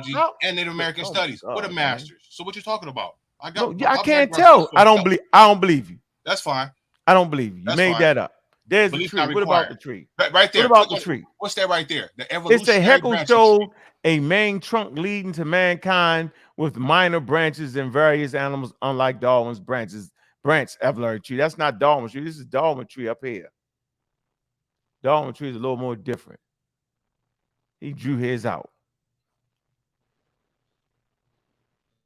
Yeah, here you go. It say the tree diagram used to show the divergence of the species is the only illustration in the origin of the species. And Charles Darwin, Origin of Species, he don't got nothing to do. Look, here go all the pictures in the book. He has nothing to do with human beings in that damn book, no matter how hard you tried. Because we read this very clearly. It's an extended title. And elsewhere in the book, Darwin used the biological term racist. The book. What year? Man, why would you start talking in the middle of me talking? What year he changed the title? It's just rude. answer that question. It's rude. I'm in the middle of talking. We're not going to yell. I'm not going to let you yell your way out of this. He used the biological term racist interchangeably with varieties, bro. There you go. The botanical, look, nomenclature variety is a taxonomic range below that of species and subspecies, but above that of form. It's right there. So, because he was talking about plants. As well as the discussion of several races. No, he wasn't. No, he never was discussing what year races did he in change the the title of that book? No, he wasn't. He mentioned the word, he mentioned humans 3 times in the damn book. You got money on that? Yeah. You only mentioned humans 3 times. Yeah, go 250. Go 250. What you talking about? I read the work. Yeah. I got you. If you read his work, why are you not familiar with the date when his original title changed? It don't matter what the title changed. None of that matters though, Minkara. What matters is that at no point was he talking about races. What he was talking about was variety of cabbages and animals and ostriches and everything else. But he stayed away from humans because he knew people couldn't get it like they can get it now. It's not a being scientific. We're not getting on our feelings. We asked the question. The hypothesis is Charles Darwin racist? No, he is not racist. Can you prove it? Yes, I proved it. No, you did not. I did prove it. Y'all just refused. It don't matter how many. No, I'm not refuting it because you did not cross-reference. It wouldn't matter. I don't got to cross-reference nothing, man. Carol, you got to prove that. I know. Yeah, you got to prove that. You have to because at this point, being scientific. Let's look but at I'm this. Be honest with you. Over here, I'm not gonna lie. I can only be Carol. I can only be me. What I'm saying is, if he was racist, I don't give a damn. Why? Why would I care if a man overthrew scientific racism if he was racist? Why would I care if a man he laid the foundation for scientific racism? What are you talking about? You're confessing your ignorance. At the same time, it make the conversation go wild, yo. So go ahead and say everything you want to say. I'm gonna mute out. Cedric, somebody get this man. Respectfully, he laid the foundation down for scientific racism. That's the point I'm making. You may not care about it, but they use that as the foundation to promote scientific racism. Who did it first? His cousin, Francis Galton. Y'all not looking that up. Can I ask you a question? Yes, ma'am. So I don't have anything in this either way. So I just want to know from your perspective, what proof or what are you using to say that he is racist? Thank you, sister. Good question. I'm citing the original title of his book first, and I'm citing, I posted in the chat room, what he spoke in his own words in his book, The Descent of Man. He theorized that man, having evolved from apes, had continued evolving as various races. As some races may have developed than others, he classified his own white race, and I'm quoting, as more advanced than those lower organisms such as pygmies. He called different people groups savages, low, and degraded. If I could present my screen, I could show you this. So what am I saying? That means there's a conflict of interest regarding his intentions for promoting that theory. What's the conflict of interest? We're interested in understanding the truth. He's interested in promoting the hierarchy of his white race.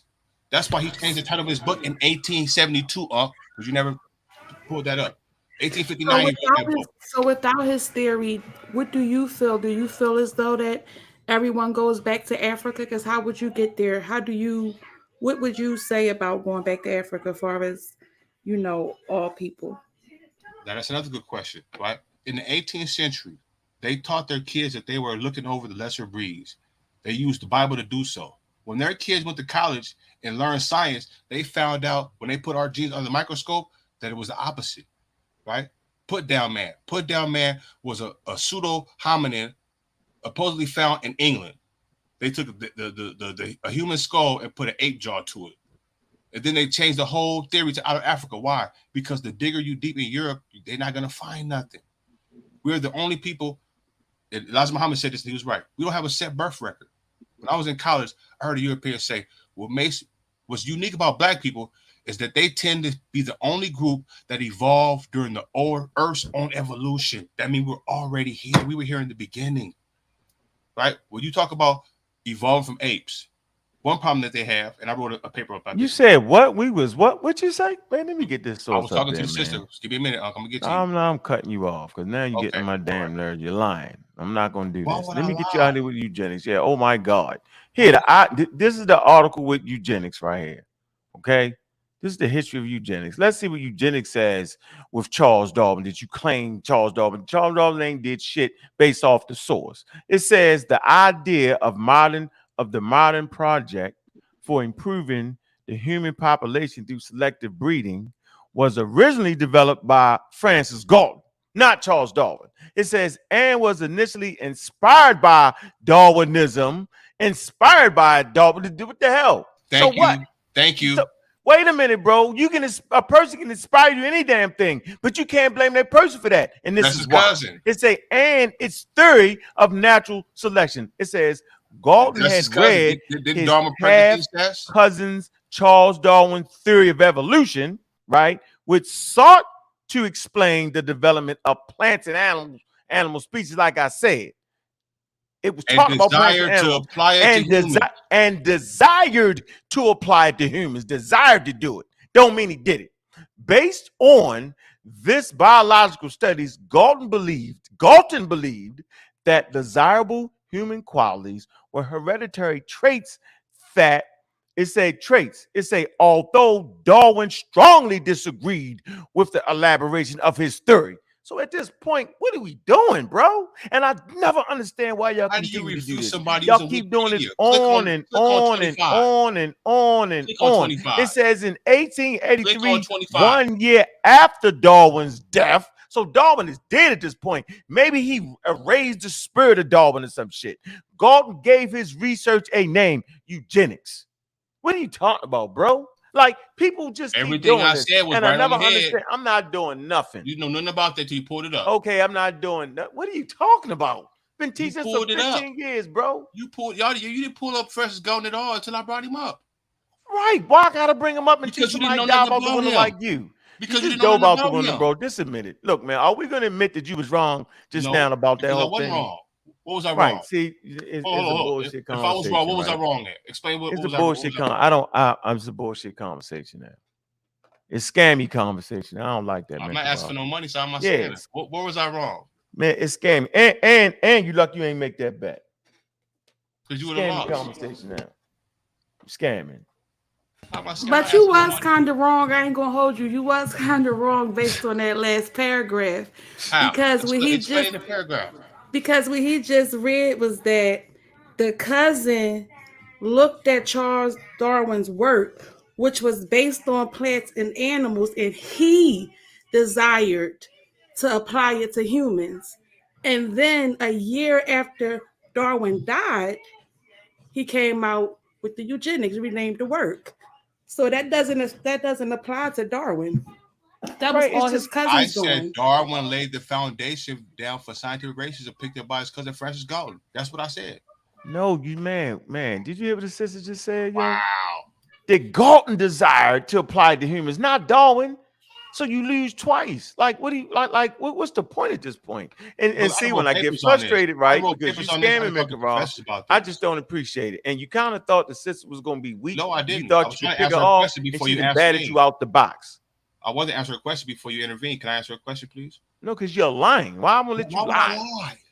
I have no purpose for lying. You're lying. I have no position on lying. One, the book was not talking about humans. How do we know? Because Galton just reinforced it. He said he desired to apply it to humans. Yo, you wild.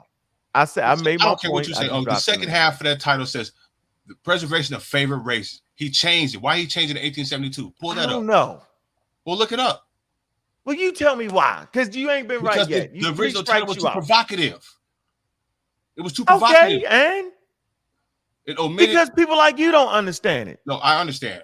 You obviously don't. I do. I have a background. How when a man said he was talking about cabbages? How the hell is cabbage? Like, are you serious right now, McFarland? You're playing. See, you're funny. Okay. Let me ask you the question: why do you stand so firmly on proving that Charles Darwin wasn't a racist? Because the man was in the middle of nowhere, right? Circumnavigating the globe, and the captain of the ship was mistreating a black person, right? Darwin was like, "Stop! Don't do that." The captain of the ship was like, "I'm gonna put you off the ship if you keep running your mouth." And Darwin said, "I'm not gonna stop." He in the middle of nowhere, Doug. Ain't no more boats coming forever. This ain't the where you get dropped off. You can call a ride or call a plane or catch another plane. Nigga, this in the 1800s or so. If he get off that boat, his ass is grass. He protecting black people, right? He's an abolitionist. His grandfather's an abolitionist, started the whole abolition movement. His wife is an avid abolitionist. His Christianity was monogenous, meaning he believed in God making one thing. Everything points to the opposite of what y'all pseudos be saying, bro. So you make me feel like I done lost my mind, and I know I haven't. What's really going on here? Y'all scamming us, bro, and y'all run the same thing once a year when the topic come up, and you get beat up every time. So no, I wouldn't give a damn if Charles Darwin was a daggone racist because he overthrew the scientific racism of his time, because he showed the world that African people come from goddamn Africa, and not just black people, but white people, Chinese people, and anybody that walked the fuck upright. Charles Darwin said they come from Africa. So he's the one that started the daggone thing about coming from Africa. So at this point, it don't even matter if he's a racist, bro, because he has not applied it to black people in his lifetime. And with that, I'm done. Fucking crazy as hell at this point. Thank you. Can I present my screen for a minute? Yeah, I'm gonna share your screen and watch you take something out of context. Thank you. Go for it. These are out of context guys. Thank you. Let's look at the top section here. Did Darwin promote racism? What's the name of the source, though? It's right here. Did Darwin Answers in Genesis. Racism? Answers in Genesis. Hold on, brother. Right? Answers in Genesis. Brother. You pulled a Wikipedia. Shut that Answers shit up. In Genesis. You pulled a Wikipedia. You pulled a Wikipedia. What did it say right here? What the hell is that? Hey, Cedric, where's you at when I need Darwin you? was the first to promote biological arguments for racism, but his works fueled the most ugly and deadly racism. Even evolutionist Stephen Jay Gould, you know who that is? He wrote a book called The Mismeasurements of Man, where he talks about how they were taking skulls of Africans and they were trying to equate brain size using C's. They would pack the European skulls, but they would loosely pack the African skulls. Read that book, The Mismeasurement of Man. What's your point, yo? That he's a racist. No, he told you come from Africa. Show me where it says that. And I'll show you where he says right here. What does it say right here? Right? Classified his own white race as more advanced than those lower organisms. We have to say lower organisms, such as pygmies. Who are the pygmies? We like up against the time right now, yo. Savages. Let me share my screen. I'm gonna share my screen, and I'm gonna get you tomorrow when I got more time. But hold a pin in that. Hold a pin in that, because I'm gonna definitely show you how you only understand the field of anthropology in that time. I do. I feel, but I got a degree in it. No, I don't believe you. I don't believe you. Here you go. This is the history of Africa. I can show you, like most of your homies. I can show you. No, you can't. I'm waiting. You can show it right now. Show the screen. The recent out, like most of my homies. What you talking about? Most of my homies got degrees. What's your point? Tell me. Recent African origin of human beings. Here you go. That's what's the history of the damn theory right here. Here's the history of the theory. I'm gonna just keep sourcing you up till you shut up. Look, here you go. The classical history of the theory. Classical paleoanthropology, study of humans. Look, it says the clandestine relationship of humans with the African apes was suggested by Charles Darwin after studying the behavior of African apes, one of which was displayed at the London Zoo. The economist Thomas Huxley had also supported the hypothesis and suggested that African apes have a close relationship with humans. These views were opposed by the German biologist Ernest Haeckel, who was a prominent out of Asia theory. First of all, the conscious community was teaching that we was the Asiatic black man. We all remember that shit like it was yesterday. It said Haeckel Urkel argued that humans were more closely related to primates of Southeast Asia and rejected Darwin's African hypothesis. You got Palmer, The Prehistoric Past Revealed, The 4 Billion Year History of Life on Earth, Berkeley University. You got Regal, Human Evolution, The Guide to Debates. There you go, bro. So Darwin came up with that hypothesis that humans come from Africa. That's Darwin. The so-called racists.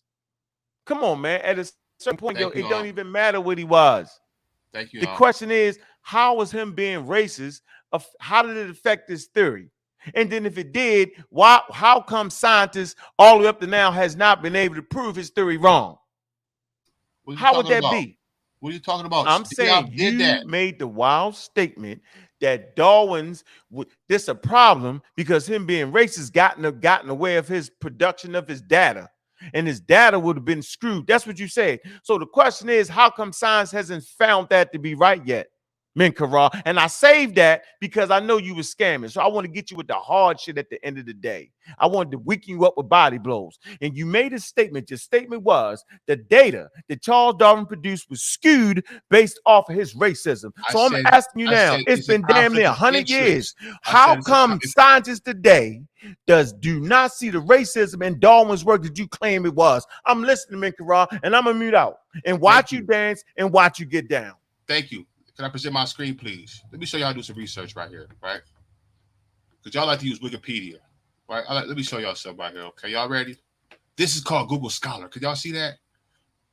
Can you show my screen, please? Thank you. This is called Google Scholar. Y'all ever seen this before? Let's type in Charles, right? This is how you find papers that people have written. This is how you give credit when you do references, right? Charles Darwin. Just type in racism. What do we see on here? Okay, something pops up. The origin of scientific racism, right? The problem with inheritance and publication, Charles Darwin, right? Yeah, I want to read that. The origin of scientific racism. I'm gonna read that right there. Don't go nowhere. I want to read that. Hold on. Yeah, First off, I bet you better not. Give me some credit, brother, because you didn't even know nothing about this. You never used Google Scholar. I never seen you use it. So give me some credit. I don't gotta use Google Scholar. Yes, I'm in the Journal of Nature and the Journal of Science, bro. This is what people have written on the subject to be talking about. So go pick one and prove your point. Pick one. Which one you want to? 1, 2, 3. Let's do 3. I want to read the origin of scientific racism. Ooh, look. Okay, let's go to that one. Yeah, go. And then we'll go to the one below it. Oh, we got a book here. Okay, what do we have here? The Journal of Blacks in Higher Education. This must be a black scholar right here. Who the first person we got here? The origin of scientific racism, right? Despite Charles Darwin's idea that there are no fixations between races, let alone racist progenitor's notions of race, which assumed that the division between races were ancient and fixed, thrived in the new evolutionary thought. Moreover, the idea articulated by Herbert Spencer, the evolutionist, was a struggle between races rather than between individuals, became the dominant fixture of the 20th century racial thought. Finally, the notion where several European races, such as William Z. Ripley, will begin to loom large in the 20th century. Let's keep going. Right? The problem of inheritance. After the publication, Charles Darwin needed to answer a strong objective to his work. Did you just skip something? Yo, don't do that. I'm gonna write Charles Darwin. You can read. You read it. You read nah, bro, we ain't see. You go right here. This is the part I want to look at. After I don't. Yo, can you read that? Yo, why would you do that? Yo. After the publication, he needed a strong objective to his work. Hell no. Well, y'all got to stop that, yo. What's up, talking? What's up with you? That's the first picture you see is him. Then Francis Galton. All right, man. The origin of scientific racism. That's what we read it. The first picture you see is Charles Darwin. Next, Francis Galton. I know what I'm talking about, bro. Nah, you done, bro. Look at here. I'm gonna read that. Hey, yo, I'm gonna definitely read that, yo. Read it. Let me post it in the chat room. Yo, there's something wrong with you, yo. I cannot believe you won't read that, yo. Why you hide from that, yo? Why they do me like that, What you want me to read? I'll go right to the source. What you want me to read? That part right there, you wouldn't read. Let me blow it up so you can see, brother. Yeah. Well, I want to hear what it say about Charles Darwin, yo. After the publication, this where he right here. Charles Darwin needed to answer a strong objection to his work. What was the objection to his work? How were the characteristics that allow organisms to survive transmitted from generation to generation? Natural selection turned on the idea that tiny advantages could accumulate in the organism's life and descent. But Charles Darwin had no mechanism that could explain this process. That's heat. He had no mechanism that could explain this process. Indeed, most ideas about inheritance argued that it would be impossible for characteristics to be transmitted from generations. There were two fundamental problems. The first was blending inheritance. Did you know anything about that? Darwin's theory depended on the beneficial trait in the parent generation being transmitted more or less intact to the offspring generation. The problem was that the dominant theory of inheritance did not allow for the survival of a trait in the fashion, rather in succeeding generations, a favorable trait would eventually be obliterated by other traits over time. Can I keep going? Let's go here.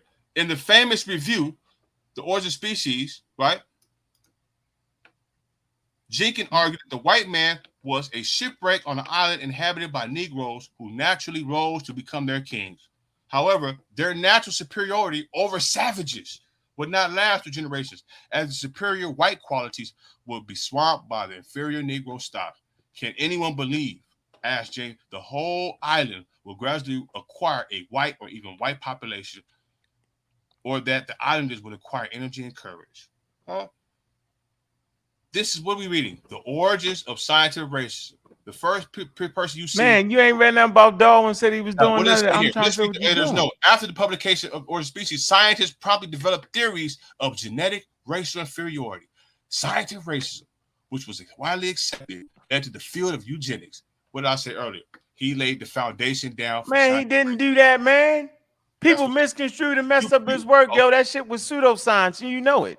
How is pseudoscience? It's saying right here. Eugenics is pseudoscience. They developed pseudoscience. Listen, man, eugenics is pseudoscientific, yo. It's right there in the paper called eugenics. It's pseudoscientific, man.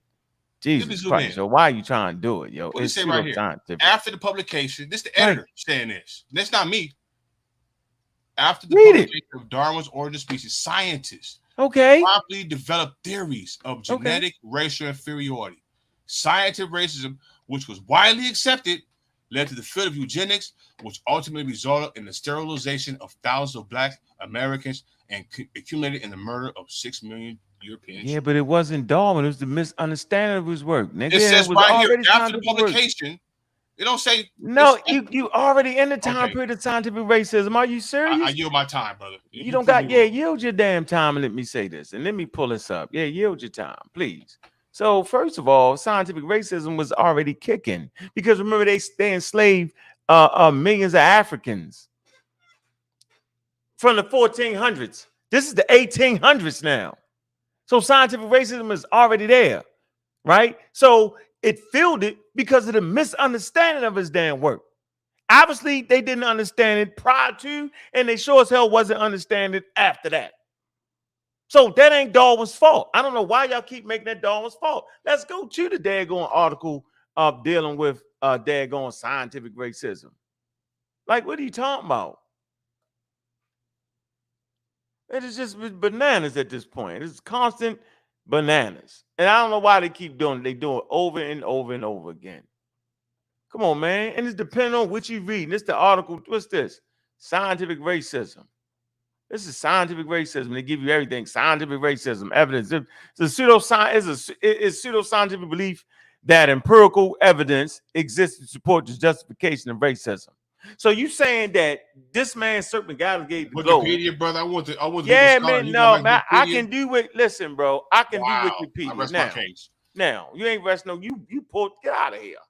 Who you think you playing with that? We on the scientific racism article. You ain't brought no high level shit to the table. On Wikipedia. Get some credit to the author. Right on Wikipedia. Get some credit to the author. Whatever you think you got, you can't get past Wikipedia. Let's scroll down.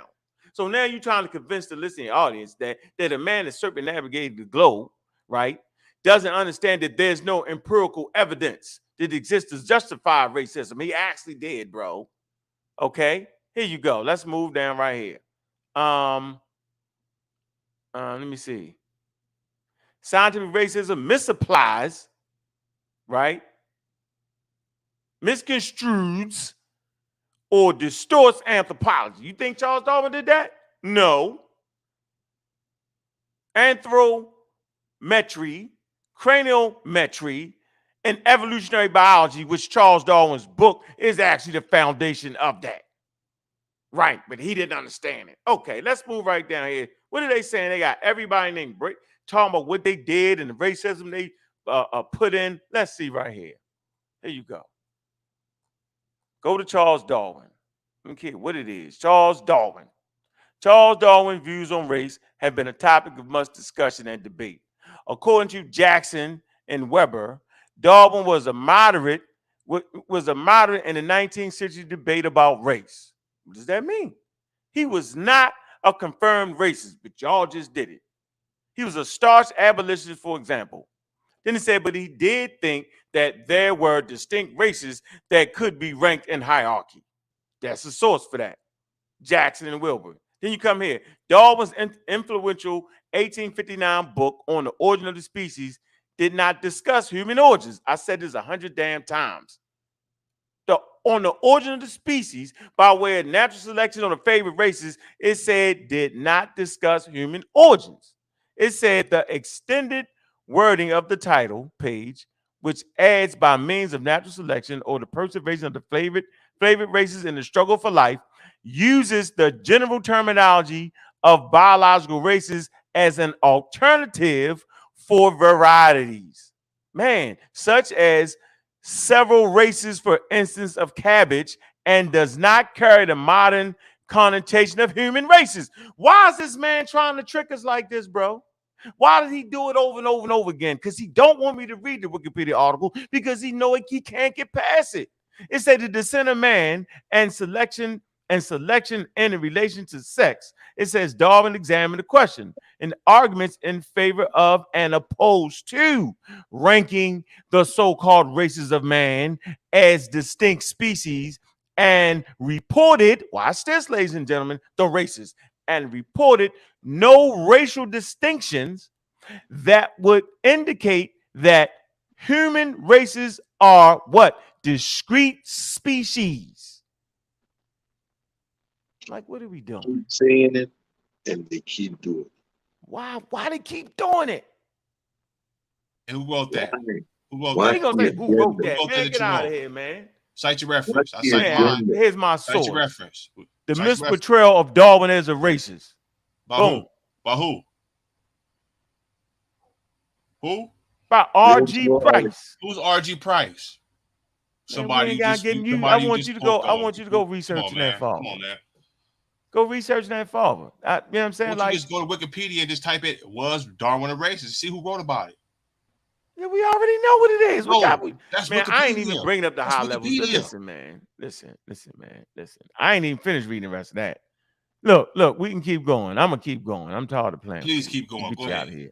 Historian Richard Hosterberg, I know you thought you did. Although Darwin was not the primary source of the belligerent ideology, am I saying it right? Belligerent ideology and dogmatic racism of the late 19th century, it did become a new instrument in the hands of the theorists of race and struggle. Right. It wasn't his fault. It's the Darwinist mood sustained the belief in Anglo-Saxon racial superiority, which obsessed by many American thinkers in the later half of the 19th century. It says the measure of world domination already achieved by the race seemed to prove it the fittest. According to the historian Gertrude Hemferberg, the subtitle of The Origin of the Species made a convenient motto for races. It says the preservation of favored races in the struggle for life. It says Darwin, of course, took races to mean varieties or species, but was no violation of his meaning to extend to human races. You were saying something? I said, didn't I just say that? We keep explaining this over and over. Why did he bring this up, though? Let me finish this, and I'm going to let you go. And the meaning to extend to human race. Wait, man, let me see. The preservation of the favorite race in the struggle for life. Darwin, of course, took races to mean varieties or species, but it was no violation of his meaning to extend it to human races. It says Darwin himself, in spite of his aversion to slavery, was not adverse to the idea that some races were more fit than others. Here go the source. All right, Darwin and the Darwin Revolution. It said, on the other hand, Robert Bannister defended Darwin on the issue of race, writing that upon closer inspection, the case against Darwin himself quickly unravels. The ardent opponent of slavery, he consistently opposed the oppression of non-whites, although by modern standards, the descent of man is frustratingly inconclusive on the critical issue of human equality. It was a model of moderation and scientific caution in the context of mid-century racism. Go ahead.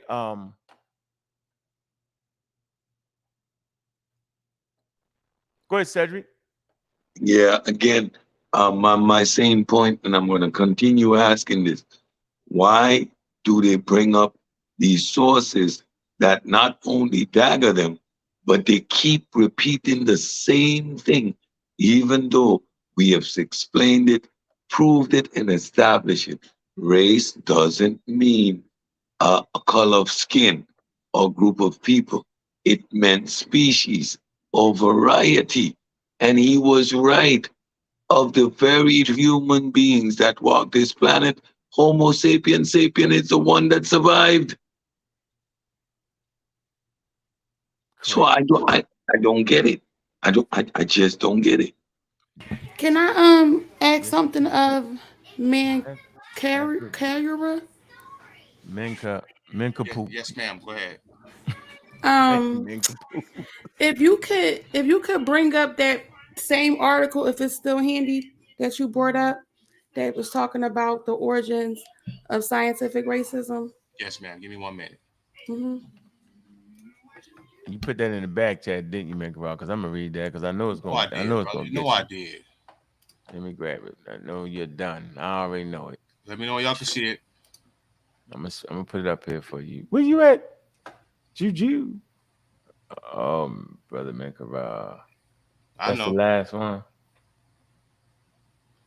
All right, here we go. I'm having dinner.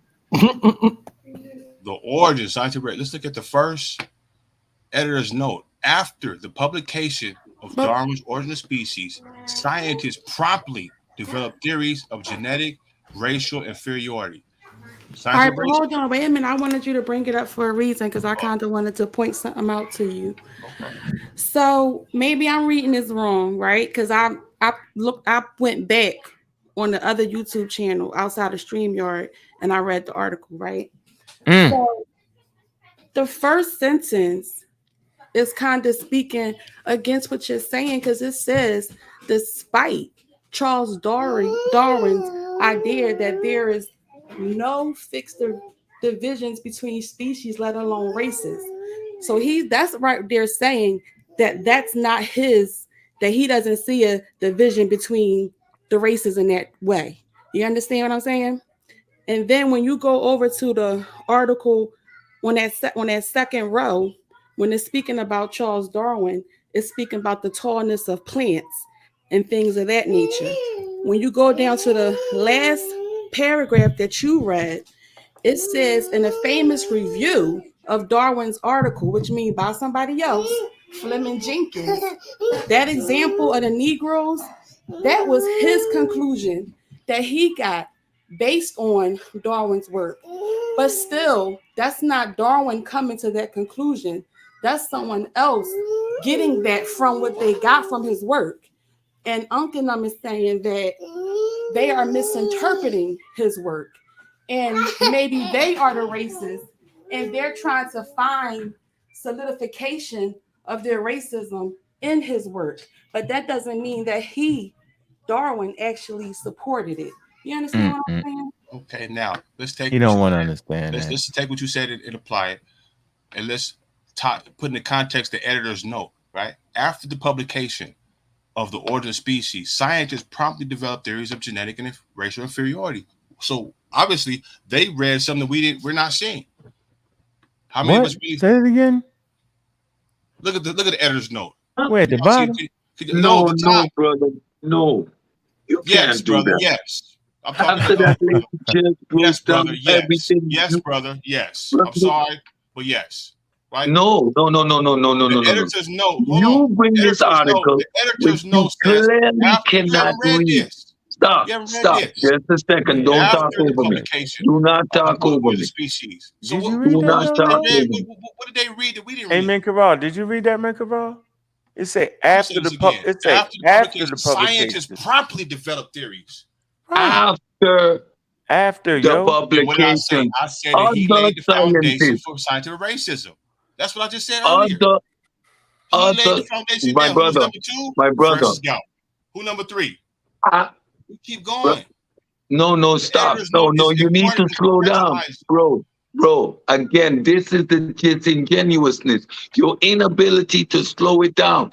After the publication, despite, so it's not Darwin, not his position. Read the part where despite. Do you understand the word despite? Yes, even though Darwin didn't hold this position, despite, the question is, was Darwin racist? You're trying to establish that with a piece of pseudos always die at their source. Damn, man. It sounds good, brother. It sounds good. But tell me anything, right? What did they read in this book that would lead to them creating those theories? This is your, my brother. This is your, say he's not racist, brother. This is your article. So despite Darwin having a complete opposite position, and this was not the foundation of his theory, scientists quickly did what they did. You cannot attribute it to Darwin. Yes, I can. Yes, I can. Wow, I'm good. The hypothesis I said was that he laid the foundation down for scientific racism. That's what I said. I'm standing on that. Ignorant. And the first editors, that's fine, brother. You arguing something you ain't even read about. I'm not arguing with an idiot who can't realize that your boomerang dagger right here. At this point, you're supposed to bow out gracefully. At this point, you're supposed to bow out gracefully. This is your article that you died from the beginning. And where's your article, Mr. Cedric? The conversation is over. What do you have? Well, we have your article right here. Just like last time I was on here. You speculated on the article when I said that there's a... there's no speculation. Can you read? Bro, can you read? Ties into DNA, and you trying to refute that, and you ain't read that. Can you read? You have a problem reading.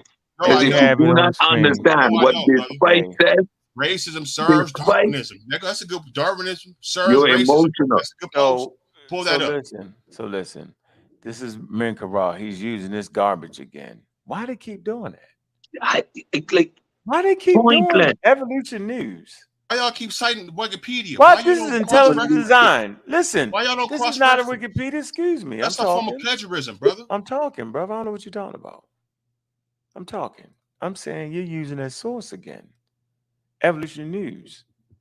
Pseudoscientific website. European colonialism joint. Intelligent design. Lie, cheating, scamming. Why you do it? You use Answers in Genesis. Why are you doing that? What about you that would make you think that I would remotely allow you to bring this trash? You supposed to know better. You claim you got a degree in what? And you don't know the difference between a sound site and a non-sound site? So I'm asking you, Min Cabral, are you saying this is a sound site right here, Evolution News? Is this where you get your information from, bro? I'm saying I went to Google Scholar. Is this a scientific? No, I'm asking about. I'm asking about this right now, Min Cabral. Don't change it. Minkarah, Wikipedia is an accepted source, bro. Not by college professors. So what? So what? What they got to do with it? We start with Wikipedia, we end in the journals. I've been to college. You can use it. You just have to reference it properly. Stop lying to people. Y'all not referencing nothing. Anyway, I'm asking you the question. Is evolutionary news a proper source to be used in the scientific conversation, Minkarah? I would think so if it says evolution news and science today. You really? So you're going by the title of it? It's an intelligent design thing. Brother, it's better than Wikipedia. How? Okay. Now okay. Now go up to the So now I realize you scamming, dog. No, I'm not scamming. I ain't asking for no money. No cash app, no nothing. The what? I'm not scamming. I ain't asked for no donations, no cash. You ain't scamming. You scamming our intellectual property in our damn head. You're lying and you flamming. No, I'm teaching y'all something y'all didn't know nothing about. Y'all didn't know nothing about scientific racism. Y'all know about Francis Galton. That is crazy, man. Why would I argue with you about that? That's silly. Only pride will make you defend something you ain't never studied before. We know about all of this. Stop it. I don't even know why you answering that. They all fall down on the same thing. Stop it. Come on, man. Really? I'm surprised at you, I'm surprised at you. Darwin is not being a racist. No, I'm not actually surprised at you. I'm surprised, you've been a pseudo forever, so I get it. I'm surprised, brother. Yeah, you shouldn't be. You actually shouldn't be surprised, right? Right. And for the record, let them know we've been doing this since 2009. Yeah, we've been doing it for 2009, and you ain't won yet. You trying hard, but you never. Intelligent design. Here you go. The Discovery Institute, right? All this stuff right here. In evolution debate, intelligent design passes Richard Dawkins test. You know they lying. The origin of life reality check. All this. I want y'all to see this, right? So y'all will know the next time somebody come through with the foolery, you know exactly what it is. Crazy. I ain't even, man, I'm on some light read shit tonight. Look, intelligent design. Okay, we're gonna get right to it. This is what this guy's using, expecting us to get it.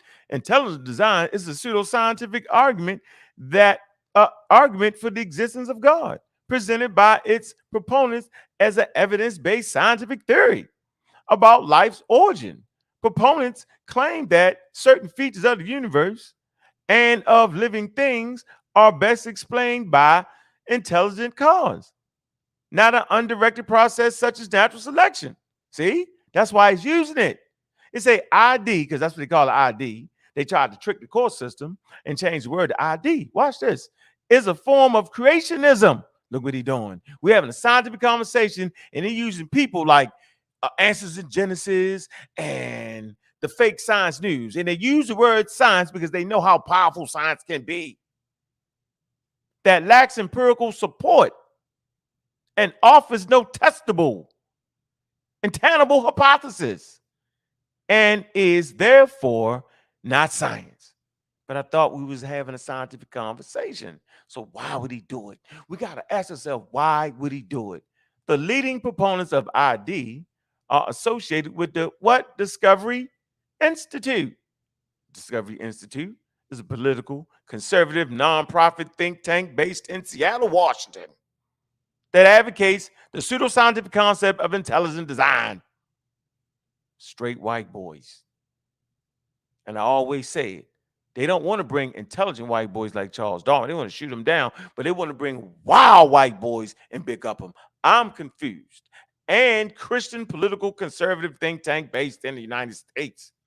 Although the phrase intelligent design had featured previously in theoretical discussion of the argument from design, its first publication in its present use as an alternative term for creationism was of, what's this, pandas and the people. What are we talking about here? Let's come right here. The term was substituted into a draft. They trying to hide stuff of the book, directly replacing references of creation science It used to be creation science and creationism. It's after the 1987 Supreme Court, right? Edwards versus Oglard decision borrowed the teachings of creationism science in public schools on the constitutional grounds. From the mid-1990s, the intelligent design movement, IDM, supported by the Discovery Institute, advocated inclusion of intelligent design into public biology curriculum.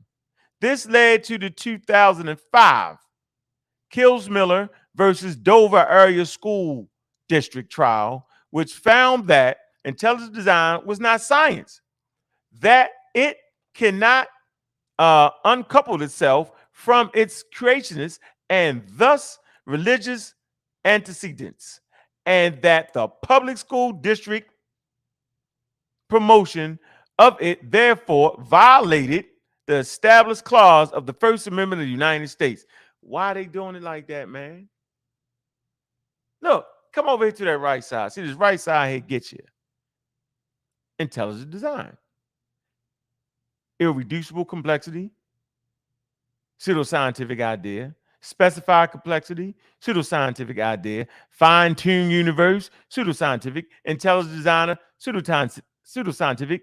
Theistic science. Neo-creationism. The movement. Timeline. They got a timeline on the damn movement. Timeline on intelligent design outlines the major events in the development of intelligent design and presented and promoted by intelligent design movement. Wedge strategy, that's the trial right there. Campaigns, design. Look, Discovery Institute. Let me click that. Discovery Institute has conducted a series of related public relations campaigns which seek to promote intelligent design while attempting to discredit evolutionary biology. That would be Charles Darwin, which the Institute terms Darwinism. The Discovery Institute promotes pseudoscientific intelligent design movement and is represented by Creative Response Concept, a public relations firm. This is what we got to go through, and I'm going to keep going through it. Authors. Who is this fool? And click them on. John Corwin, Jonathan Wells, born 1942, is an American author, theologian, and advocate of the pseudoscientific argument of intelligent design. What do he look like? Can we get a picture of these fools? Where's these people at, man? What the hell is we doing? I bet you they so white that you can't even see them at the daytime. Crazy. Why we gotta do it? Oh man, here you go. Oh man, is an American mathematician, philosopher, and theologian. He was a proponent of intelligent design, pseudoscientific, specifically the concept of specified complexity. Was a senior fellow of the Discovery Institute Center for Science and Culture. Why they use the word science? Why they got to do it? Let me click it on. Let me see. The Center for Science and Culture, fake word right here, faking us out, scamming, robbing, stealing, deceiving, all above, formerly known as the Center for the Renewal of Science, Lying, and Culture, CRSC. CRSC is part of the Discovery Institute, a conservative Christian think tank. Make it raw, you wow. In the United States, it say the CSC lobbies for the exclusion of creationism in the form of intelligent design in public schools, science curriculum, as an explanation for the origins of life and the universe, while trying to cast doubt on the theory of evolution. These positions have been rejected by the scientific community, which identifies intelligent design as pseudoscientific neo-creationism, whereas the theory of evolution has overwhelmingly accepted as a matter of scientific consensus. This is horrible. Intelligent designer, specified complexity, made up a whole googly god. All this. International Society of Complexity. What is this? Oh man. Cross-disciplinary professional society that investigates complex systems, a part of the external, man, just won't stop.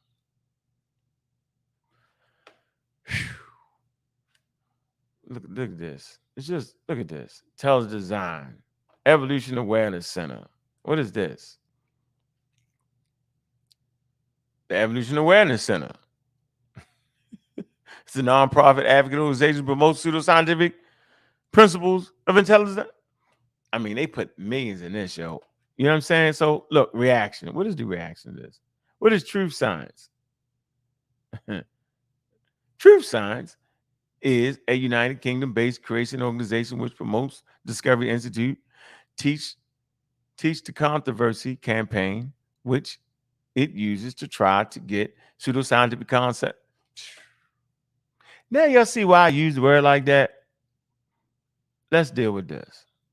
This is where we at.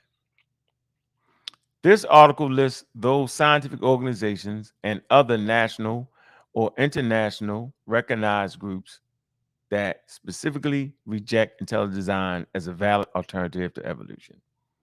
Y'all gonna have to figure out what y'all gonna give y'all kids. The Association for Advancement of Science is the world's largest general scientific society. That's AAS. So, you know, like Mikara was talking about, you know, where's the real shit? Well, I keep this on deck.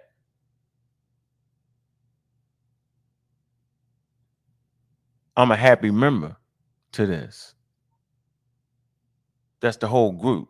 We subscribe to the Journal of Science. We subscribe to the Journal of Nature. So I don't gotta play around with it and throw it around. So let's go right back to this again, because we ain't letting them off the hook. We just not. Look, the AAS, that's the journal I just showed you, served some 262 affiliated societies and academies of science, serving, look, 10 million individuals.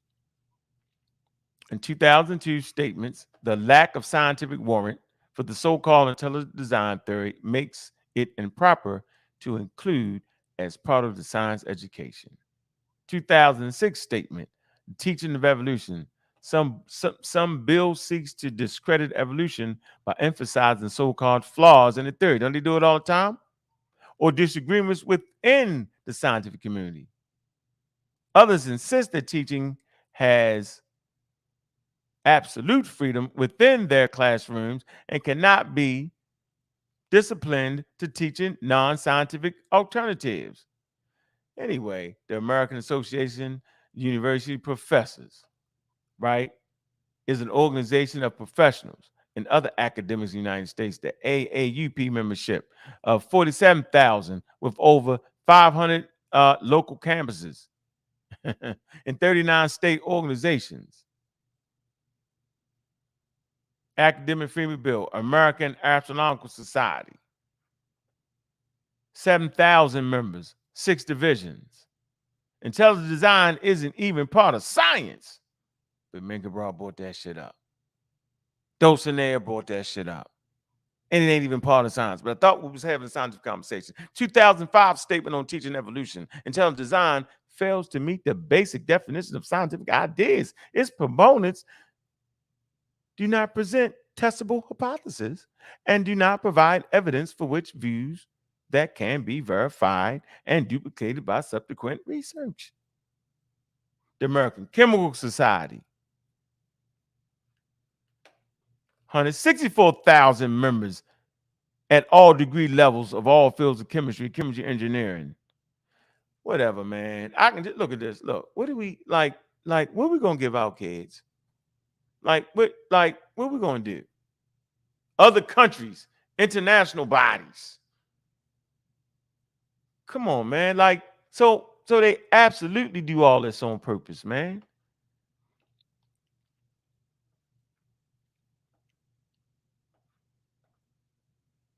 And I ain't even start cooking yet. And I'm just chilling.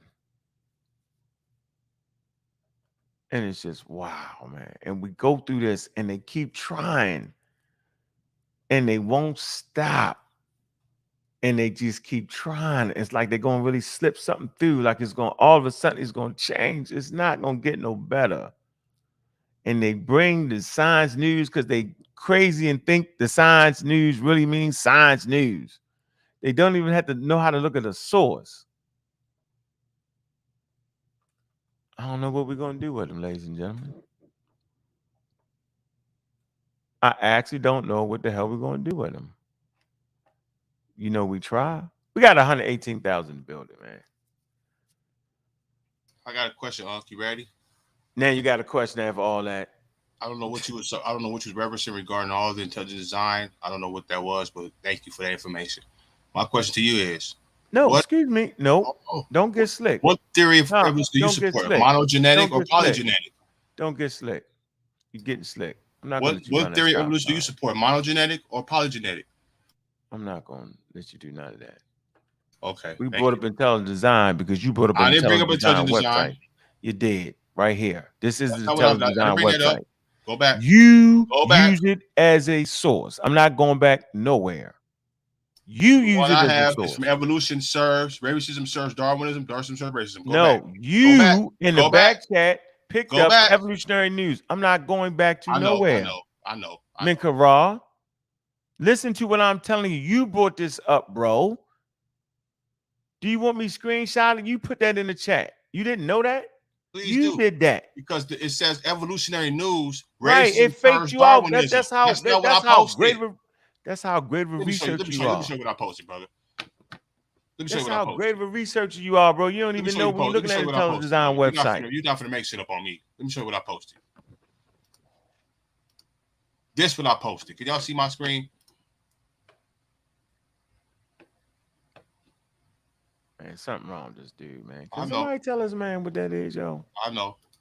I just did. Are you just playing, yo? No, you playing. It's the intelligent design website, yo. It's an intelligent design website. Racism serves Darwinism. It's an intelligent design website. Okay? Can you at least admit that? You pull up? Thank you. Now I can see it. Can you see it? Can y'all see what I posted? Oh, he not posted. There you go. That's what I posted. The Descent of Man. Have you read that book? Man. Hey, man, Corral, I'm about to stop the conversation, yo. Because now you past scamming. You past scamming now. Now you're delusional. My purpose was to show you that Charles Darwin is racist. But why would you use? You wanted to design. You went over here. You went over there. I didn't go anywhere. I'm gonna ask you again. Why would you use this intelligent design website, yo? That's a basic question, dog. Why would you do it? Why would you do it? You're not gonna answer the question. You quite the cat got your tongue. As a movie, the cat got your tongue. Read the source, brother. No, I'm asking you. Read the source, brother. Source. No, listen what I'm telling you. This is an anti-scientific site using the terminology of evolution news and science today as if it's really science. It's scamming, bro. Oh, so you have a problem with the reference? Is that the problem? I have a problem with the website. I have a problem with the website. I got a problem with Wikipedia. No, I have a problem with you using an anti-scientific website to try to promote science. Recommended more Cambrian wolves for evolution. What is ID and how should we defend it? Let me click it on, bro. What is intelligent design and how should we defend it? You're sitting up here defending intelligent design while flim-flamming people acting like you scientific men, Garage. You act like you got some kind of degree in science, but yet you bring intelligent design. What the hell is wrong with you? Let's go to the last sentence and we can see what's going on here. Last sentence of what? What does it say? What does it say? His comments here imply that he ignoring me at this? Thought not only some races were more intelligent than others, but he also that blacks were inferior in their mental abilities. Okay, Come on, man. We're gonna get you out of here, man. All right, amen, Karai. At this stage in the game, yo, you're wild. I'm gonna do that. I know. At this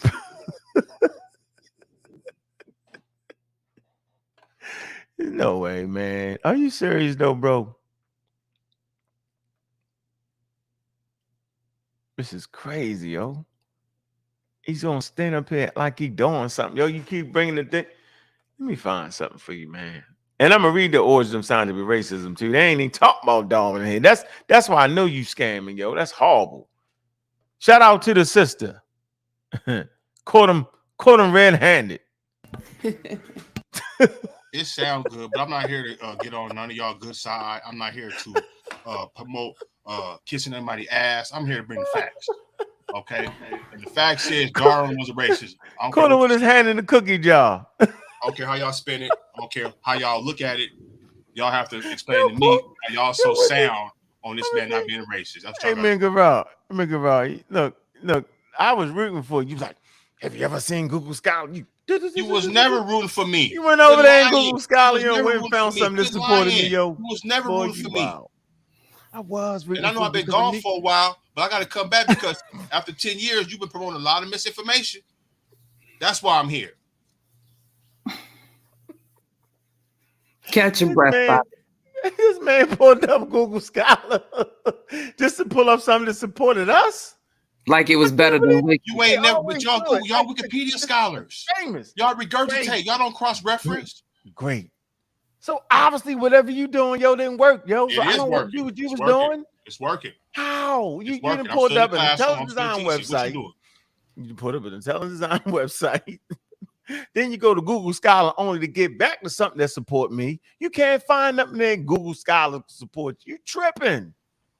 You want to try it again, yo? Can we give you a drum roll? You want to try one more time, Mingarao? Mingarao is horrible. And you lucky, man. Where the hell you lucky? Let me see something, man. Hold on. I know I'm lucky because the answers is with me. Damn right. Say it again. You keep talking about Wikipedia like Wikipedia ain't legitimate. Reference. Give credit to the author. That's a form of pleasure. We have someone else on the panel. Yes, we do. Go ahead, Juju. You hogging it up, I'm getting on your nerves, Juju. I know. They got beat up. But sis, is your name Sakina? I want to make sure I'm pronouncing it correctly. Yes. Nice. Sis Sakina. You body look, you collected a body tonight, sis. You go ahead. That's funny. I wasn't trying to. I was just trying to show him, like, just read what you showed. Just read it. Because it's really not saying what you're saying. That's okay. We like that. You okay? We appreciate that. Letting body have to dig a hole, you know what I'm saying? Oh, no, we got you. We're gonna get the cleaner. We'll get a cleaner for you, okay? We got it. Now we got that reading comprehension means something. Well, haven't we been saying this for the last couple of days? It's about reading comprehension. That this man Mike can read, but he's not comprehending what he's reading. And he knew he was in trouble. I said, read it, man. He wouldn't read it. And he just swept. Whenever they start not reading it and stop, you know you got him. You know you done messed up, right? This is wild to me, man. You lucky. I can wait. I'm trying to find something. You can't find it because you ain't got a reference. I had something set up real pretty for you. Go back to Wikipedia. It's man the hell with Wikipedia. You ain't beat Wikipedia yet. None of y'all be. I don't Wikipedia. Y'all don't want. Y'all can't even read the shit you read, let alone become. Are you kidding me, man? Hold on. You did was regurgitate a bunch of stuff you read on Wikipedia. Okay. No analysis, no questioning of subject matter. Yeah, but you went to school and crazy as hell. So why even go to school to come out crazy? I'm trying to figure out you pass. Huh? I don't even read that. Slander ain't gonna work, brother. Slander ain't gonna work. One thing I can say, brother, you are right in the sense that they did use his work to come up with racist things, but you really can't attribute it back to him because he didn't show that in his work. Now, what they did with it after he was gone, or even when he was here, that still doesn't reflect him because they took it and did what they wanted to do with it. You understand what I'm saying? I do. And all I said was that he laid no, the foundation. You don't understand. All I did, Sister Sakina, all I did was say that he provided the foundation for scientific racism, and just went crazy. That's all I said. But he's not. That they did on their own. She just they doing what you're doing now, making it up as they go. Juju, thank you. You provide the source, Juju. You provide the source. That was on that. That's not on Darwin. You opened up Dr. Ben's book, but you didn't go up in specifically what Dr. Ben said about Charles Darwin. I read it straight. You read everything that y'all did, man. We read it straight out of his book. And what did he say, in particularly? Well, if you wasn't here, then I can't. I was here for y'all last live. Well, then replay the show because I had the book on the screen. I don't know what else you want. Want me to make it up? Pull it out the side of my neck? I'm not gonna do that. The source of it said not only did we discuss Dr. Ben, but on the last show before this, you might want to catch that on House of Consciousness. We discussed what John G. Jackson said about Charles Darwin. And if he was a racist, then why is Dr. Ben, of all people, calling this man Sir Charles Darwin with the utmost respect? Like, it just don't make no sense. It ain't adding up. The math ain't math there, homie. That's all I gotta say. Thank you, Juju. You're welcome. It's crazy around his place, man. Minkaral, maybe I should say this for the next show. Minkaral, maybe you should, brother. The sisterhood didn't finish you off, yo. That's your opinion. And they did it very eloquently. Listen, she dragging him. She dragged you through the, like, I'm yelling and screaming and reading 100 things. She say, hold on, read. I tried to get you to read it, but you wouldn't listen to me. Right? They say the woman calms the beast. You know what I'm saying? Yeah. Beauty and the Beast. She calmed you down, right? She said, wait a minute, I was reading while you was talking. And she read it, and we was like, man, I think she cheating, Juju. It's okay. Ain't nowhere in the world that she ain't been studying. Not at all. Not no science. But her comprehension. Meaning your mind is right for science, though. Yeah, her comprehension is impeccable. The way you see it. Absolutely, sis. Thank you. Miss Tiffany, did you have something to say? I saw you. Yeah, I don't know. I keep getting feedback. Is there feedback on my mic? No, you okay? Just go ahead with it. You sound like a superstar with that mic. Always. Oh, okay. Help us out. I didn't hear a lot of it because I'm usually not up this late while y'all on, but I'm just trying to figure out. So at the end of the day, if all of what brother, how do you say his name? Minkaral says is true, now what? If he can answer that, so now what? So yeah, now what? What if all of that is true? What should we do with that? We finna girl gangbang you now. Just asking. Oh my God, Juju, that sounded wild. Does that dilute or take away from how we in modern day view evolution? I mean, good question. This is what laid the foundation down for social eugenics. For Margaret Sanger, right? This is what they're still. Oh my God! I know Juju. It's for another show. It's for another show. Okay, please. Got it. No, answer the question. I'm sorry, and I'm talking about fighting. Answer the question, Mick and Ryan. I'm ask sorry. The question again, because she asked the question. You asked your question, Juju. I'll wait. I don't got no question. I just said wait for another night. Okay, thank you. She said, "What now?" Even if that wasn't his intention. And other people may have taken it and used it for their own nefarious reasons, you're still putting all the blame on him. It's crazy. Man did and shit. I'm just trying to figure that out. I'm citing what they said is the origin for scientific racism. They said his book laid the foundation down. That's what they're saying. That's when it was already scientific racism in the 1400s, yo. 14, 15, 16. What are you talking about? Yeah, yo, they was measuring the skulls. You know that. So he was basically just a victim of his time, right? No, he was just born very intentional. He knew what he was doing. When he said racist, you mean? Charles Darwin married his own cousin. Well, I mean, but that's not. But a lot of people did that back in the 1800s. People did that kind of thing in the 1800s. Yes. And they're still doing it now. So that makes it. So we taking them off. What's the point? I mean, but We gotta look at things in the context of the time in which they happen. We can't like ignore and act like it doesn't play a part in how things are played out. People are gonna look back at our time and look at some of the things that we do and say they were wild and crazy for that. So I'm just saying. I'm just trying to figure out when you gonna start being honest though, making raw. Look, there you go. Scientific racism. Misapplies, all that misconstrues, mess it up, distorts, crazy. Look, scientific racism was common during the period from the 1600s to the end of World War II. According to who? According to who? Give credit to the author. According to who? Man, nah, I ain't recording. According to who? Man, it's right there, yo, make it wrong. Who's Patricia Collins? Black feminist thought. I see. I can do the same thing you did. So what? Okay, that's it. You're self-serving. No, we know it was 1600 when scientific racism was around, and then you talk about the question of race, UNESCO, and they write the statement on it, yo. The biological fact of race and the myth of race should be distinguished. It's right there, bro. And they use Charles Darwin work to administer that statement. Right, because they use evolution. You act like they was knowing about it. They wasn't.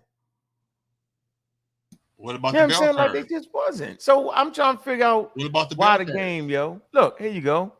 During the Age of Enlightenment, the era of 1650s to 1780s, the concept of monogenism and poly. Which one do you polygenism. Support? Which one do you support? Mono. Okay, mono. Okay, all right. I'm with but that's with religion. Look, became popular, right? Though they would only be what? Systemized. Hold on, let me find Charles Darwin. Hold on, watch this. Let me see. Division, nope. Hold on. Nah. Damn, now let me get back. Because Darwin, they talk about how Darwin was a monogenist, how he was going through it. They only would be systemized epistemology during the 19th century. Monogenism contends that all races have a single origin. That was Charles Darwin and them. While polygenism is the idea that each race has a separate origin. That'd be you, Raw. It says until the 18th century, the word race and species were interchangeable. Hold on. Why you say that's me? Because I'm with Diop. What? I'm with Diop in monogenism. No, nature doesn't strike twice. Nature does not create a species twice. So I'm support monogenism. But you're not with him because he supports Charles Darwin, though. Like you know this.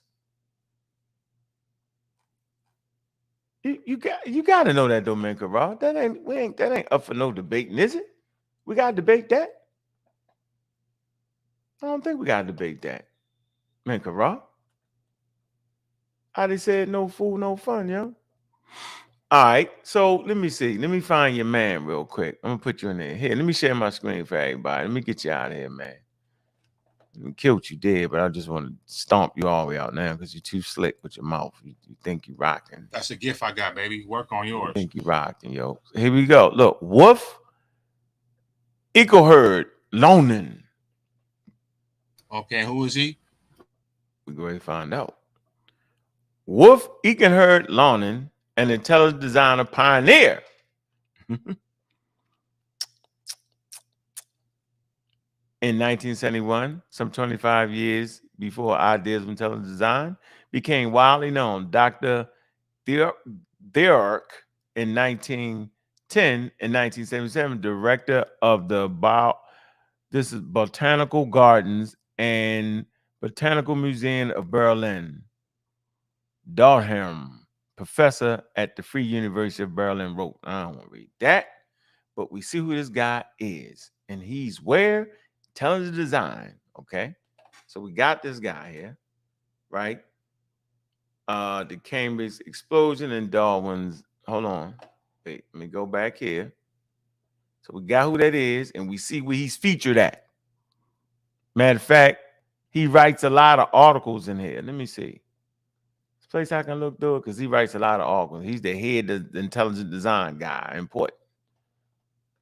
All right, here you go. All these articles of this guy. All right. There you go. Okay. Falsifies Darwinism. Just say any damn thing. Now, why am I doing this? Because Mingarod think the only thing we can use is. So let's come down to here. Let's see what this guy pops Make up. sure you contextualize why you bringing all this information up.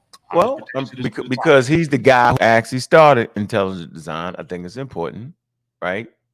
And then I want to bring you to the Journal of Nature, which he claims we don't use. Of course, we use these things. Annexing of website article sparks. Look, row at Max Planck. Yo, we know Max Planck, he won the Nobel Peace Prize. That's a top-notch institute. What's going on here? Let's see. The Max Planck Institute for Plant Breeding Research in Kohan has removed the detailed description of intelligent design from its website following complaints from scientists that it was inconsistent with the laboratory scientific mission. How the hell did it get there? Oh, we see.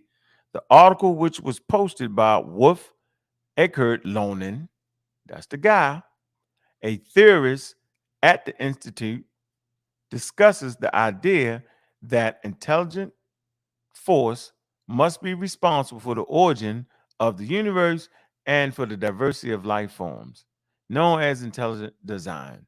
This theory rejects natural selection and has been portrayed by its proponents as front of creationism, as a front for creationism. It is. Earlier this month, Peter Gass, president of the Max Planck Society, asked the 4 directors of Cohen Institute to provide a scientific justification for Lone's page. Lone posted the material 5 years ago. I mean, he snuck it on there for 5 years. And the site has since received 35,000 hits. A disclaimer identifying the article as a personal opinion was added in 2001 following earlier complaints. Only scientific issues should be discussed on Max Planck's site, says Gruss. And last week, Lonen's page was removed from the Institute site, pending directors' meeting on the 28th of April to determine their fate. I'm going to put this in the chat. Minkara, you've been caught red-handed again.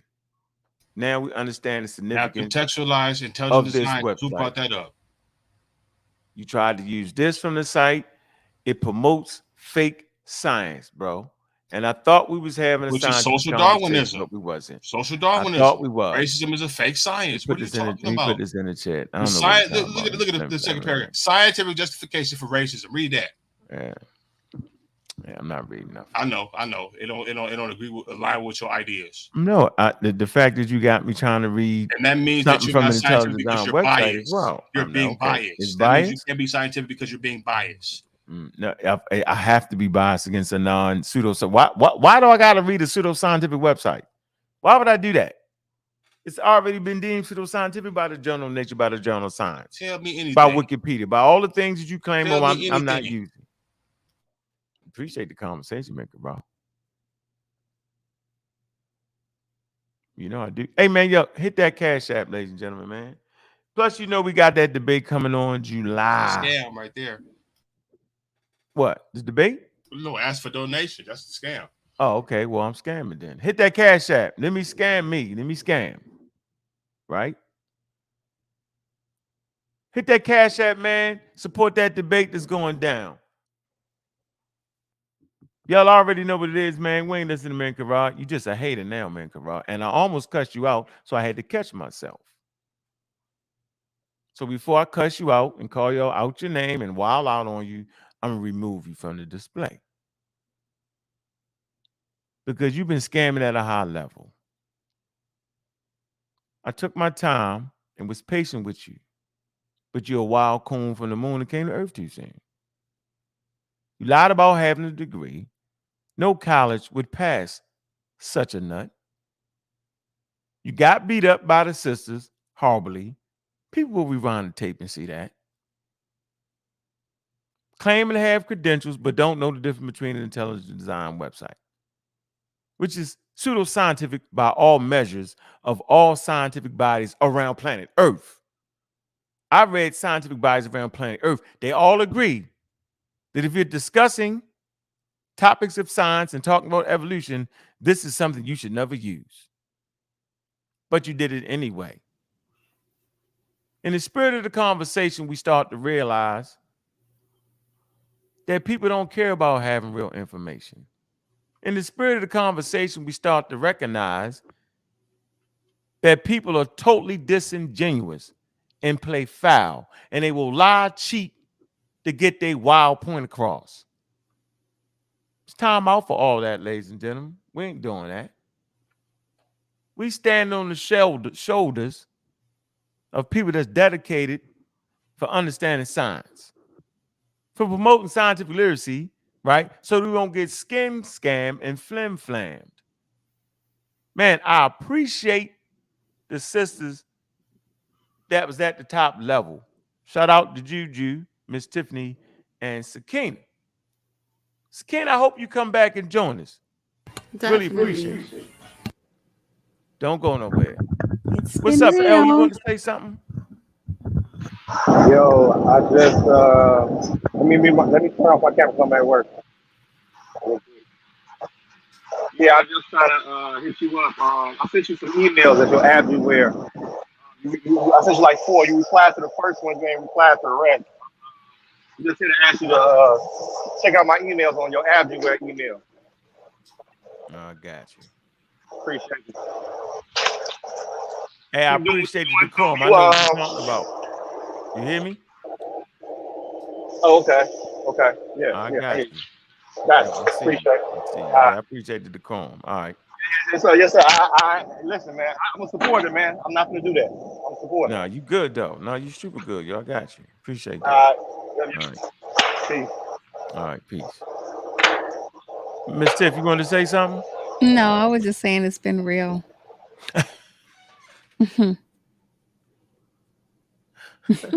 Tired.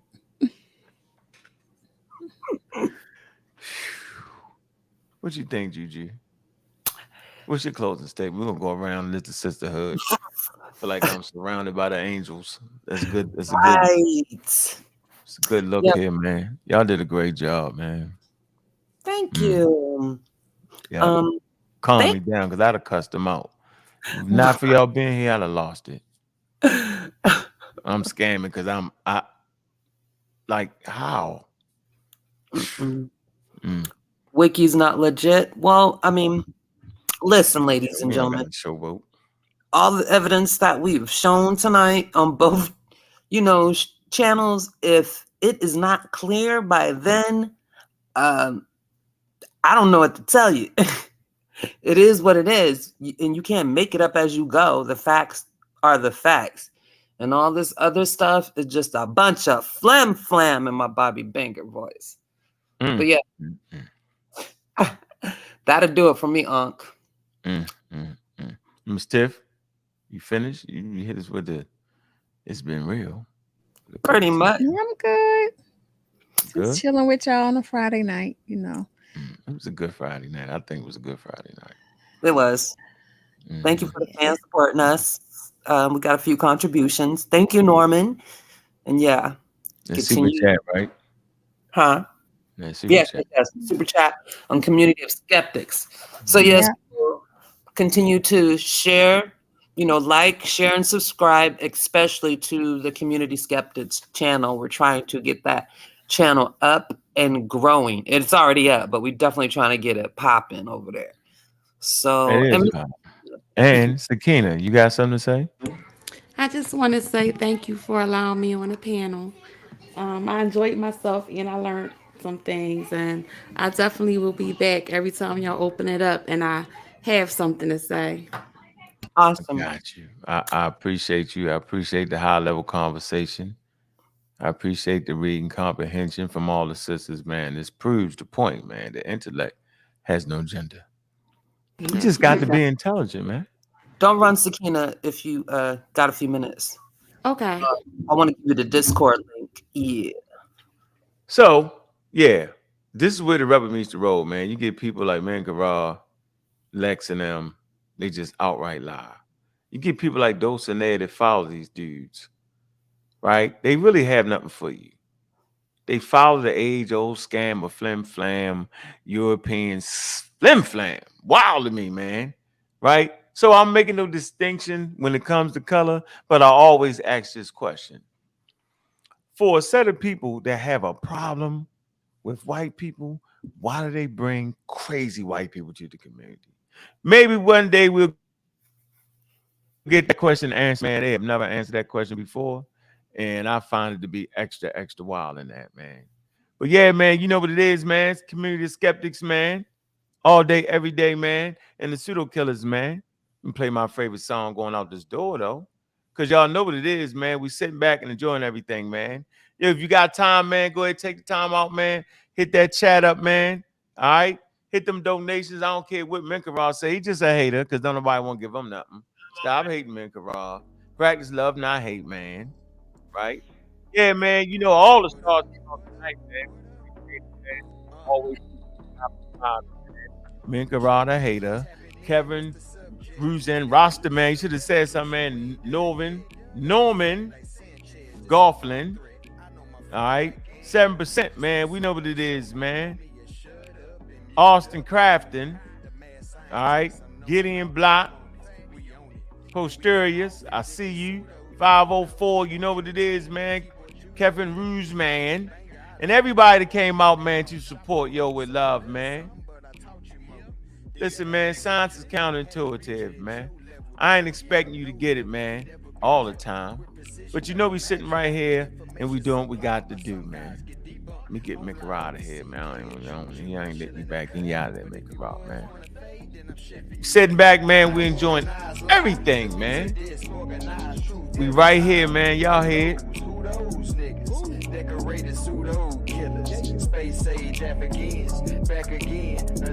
Y'all know what it is, man. We're taking it light. Saying what we got to be, man. We keeping everything on point.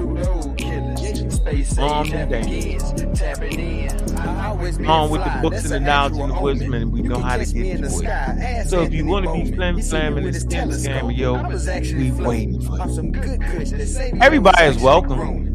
Bring a source with you. We'll check you out. Because we doing what we got to do, and we standing tall, man. Y'all know what it is. Community of skeptics, man. We're skeptical of everything. And we doing what we got to do. Appreciate everybody that came through, man. You know what it is, man. We live again tomorrow. And make sure y'all catch up with Pseudo Killers at the movies, man. Man, if y'all ain't subscribed to these channels, man, y'all with it. Come on, man. Y'all gotta do what y'all gotta do, man, to help us get this moving. Y'all move with y'all. Kudos, niggas. Decorated pseudo killers. Space age evidence. Back again, an organized lie. Defeats a disorganized truth every time. Kudos, niggas. Decorated pseudo killers. Space age evidence. Tapping in.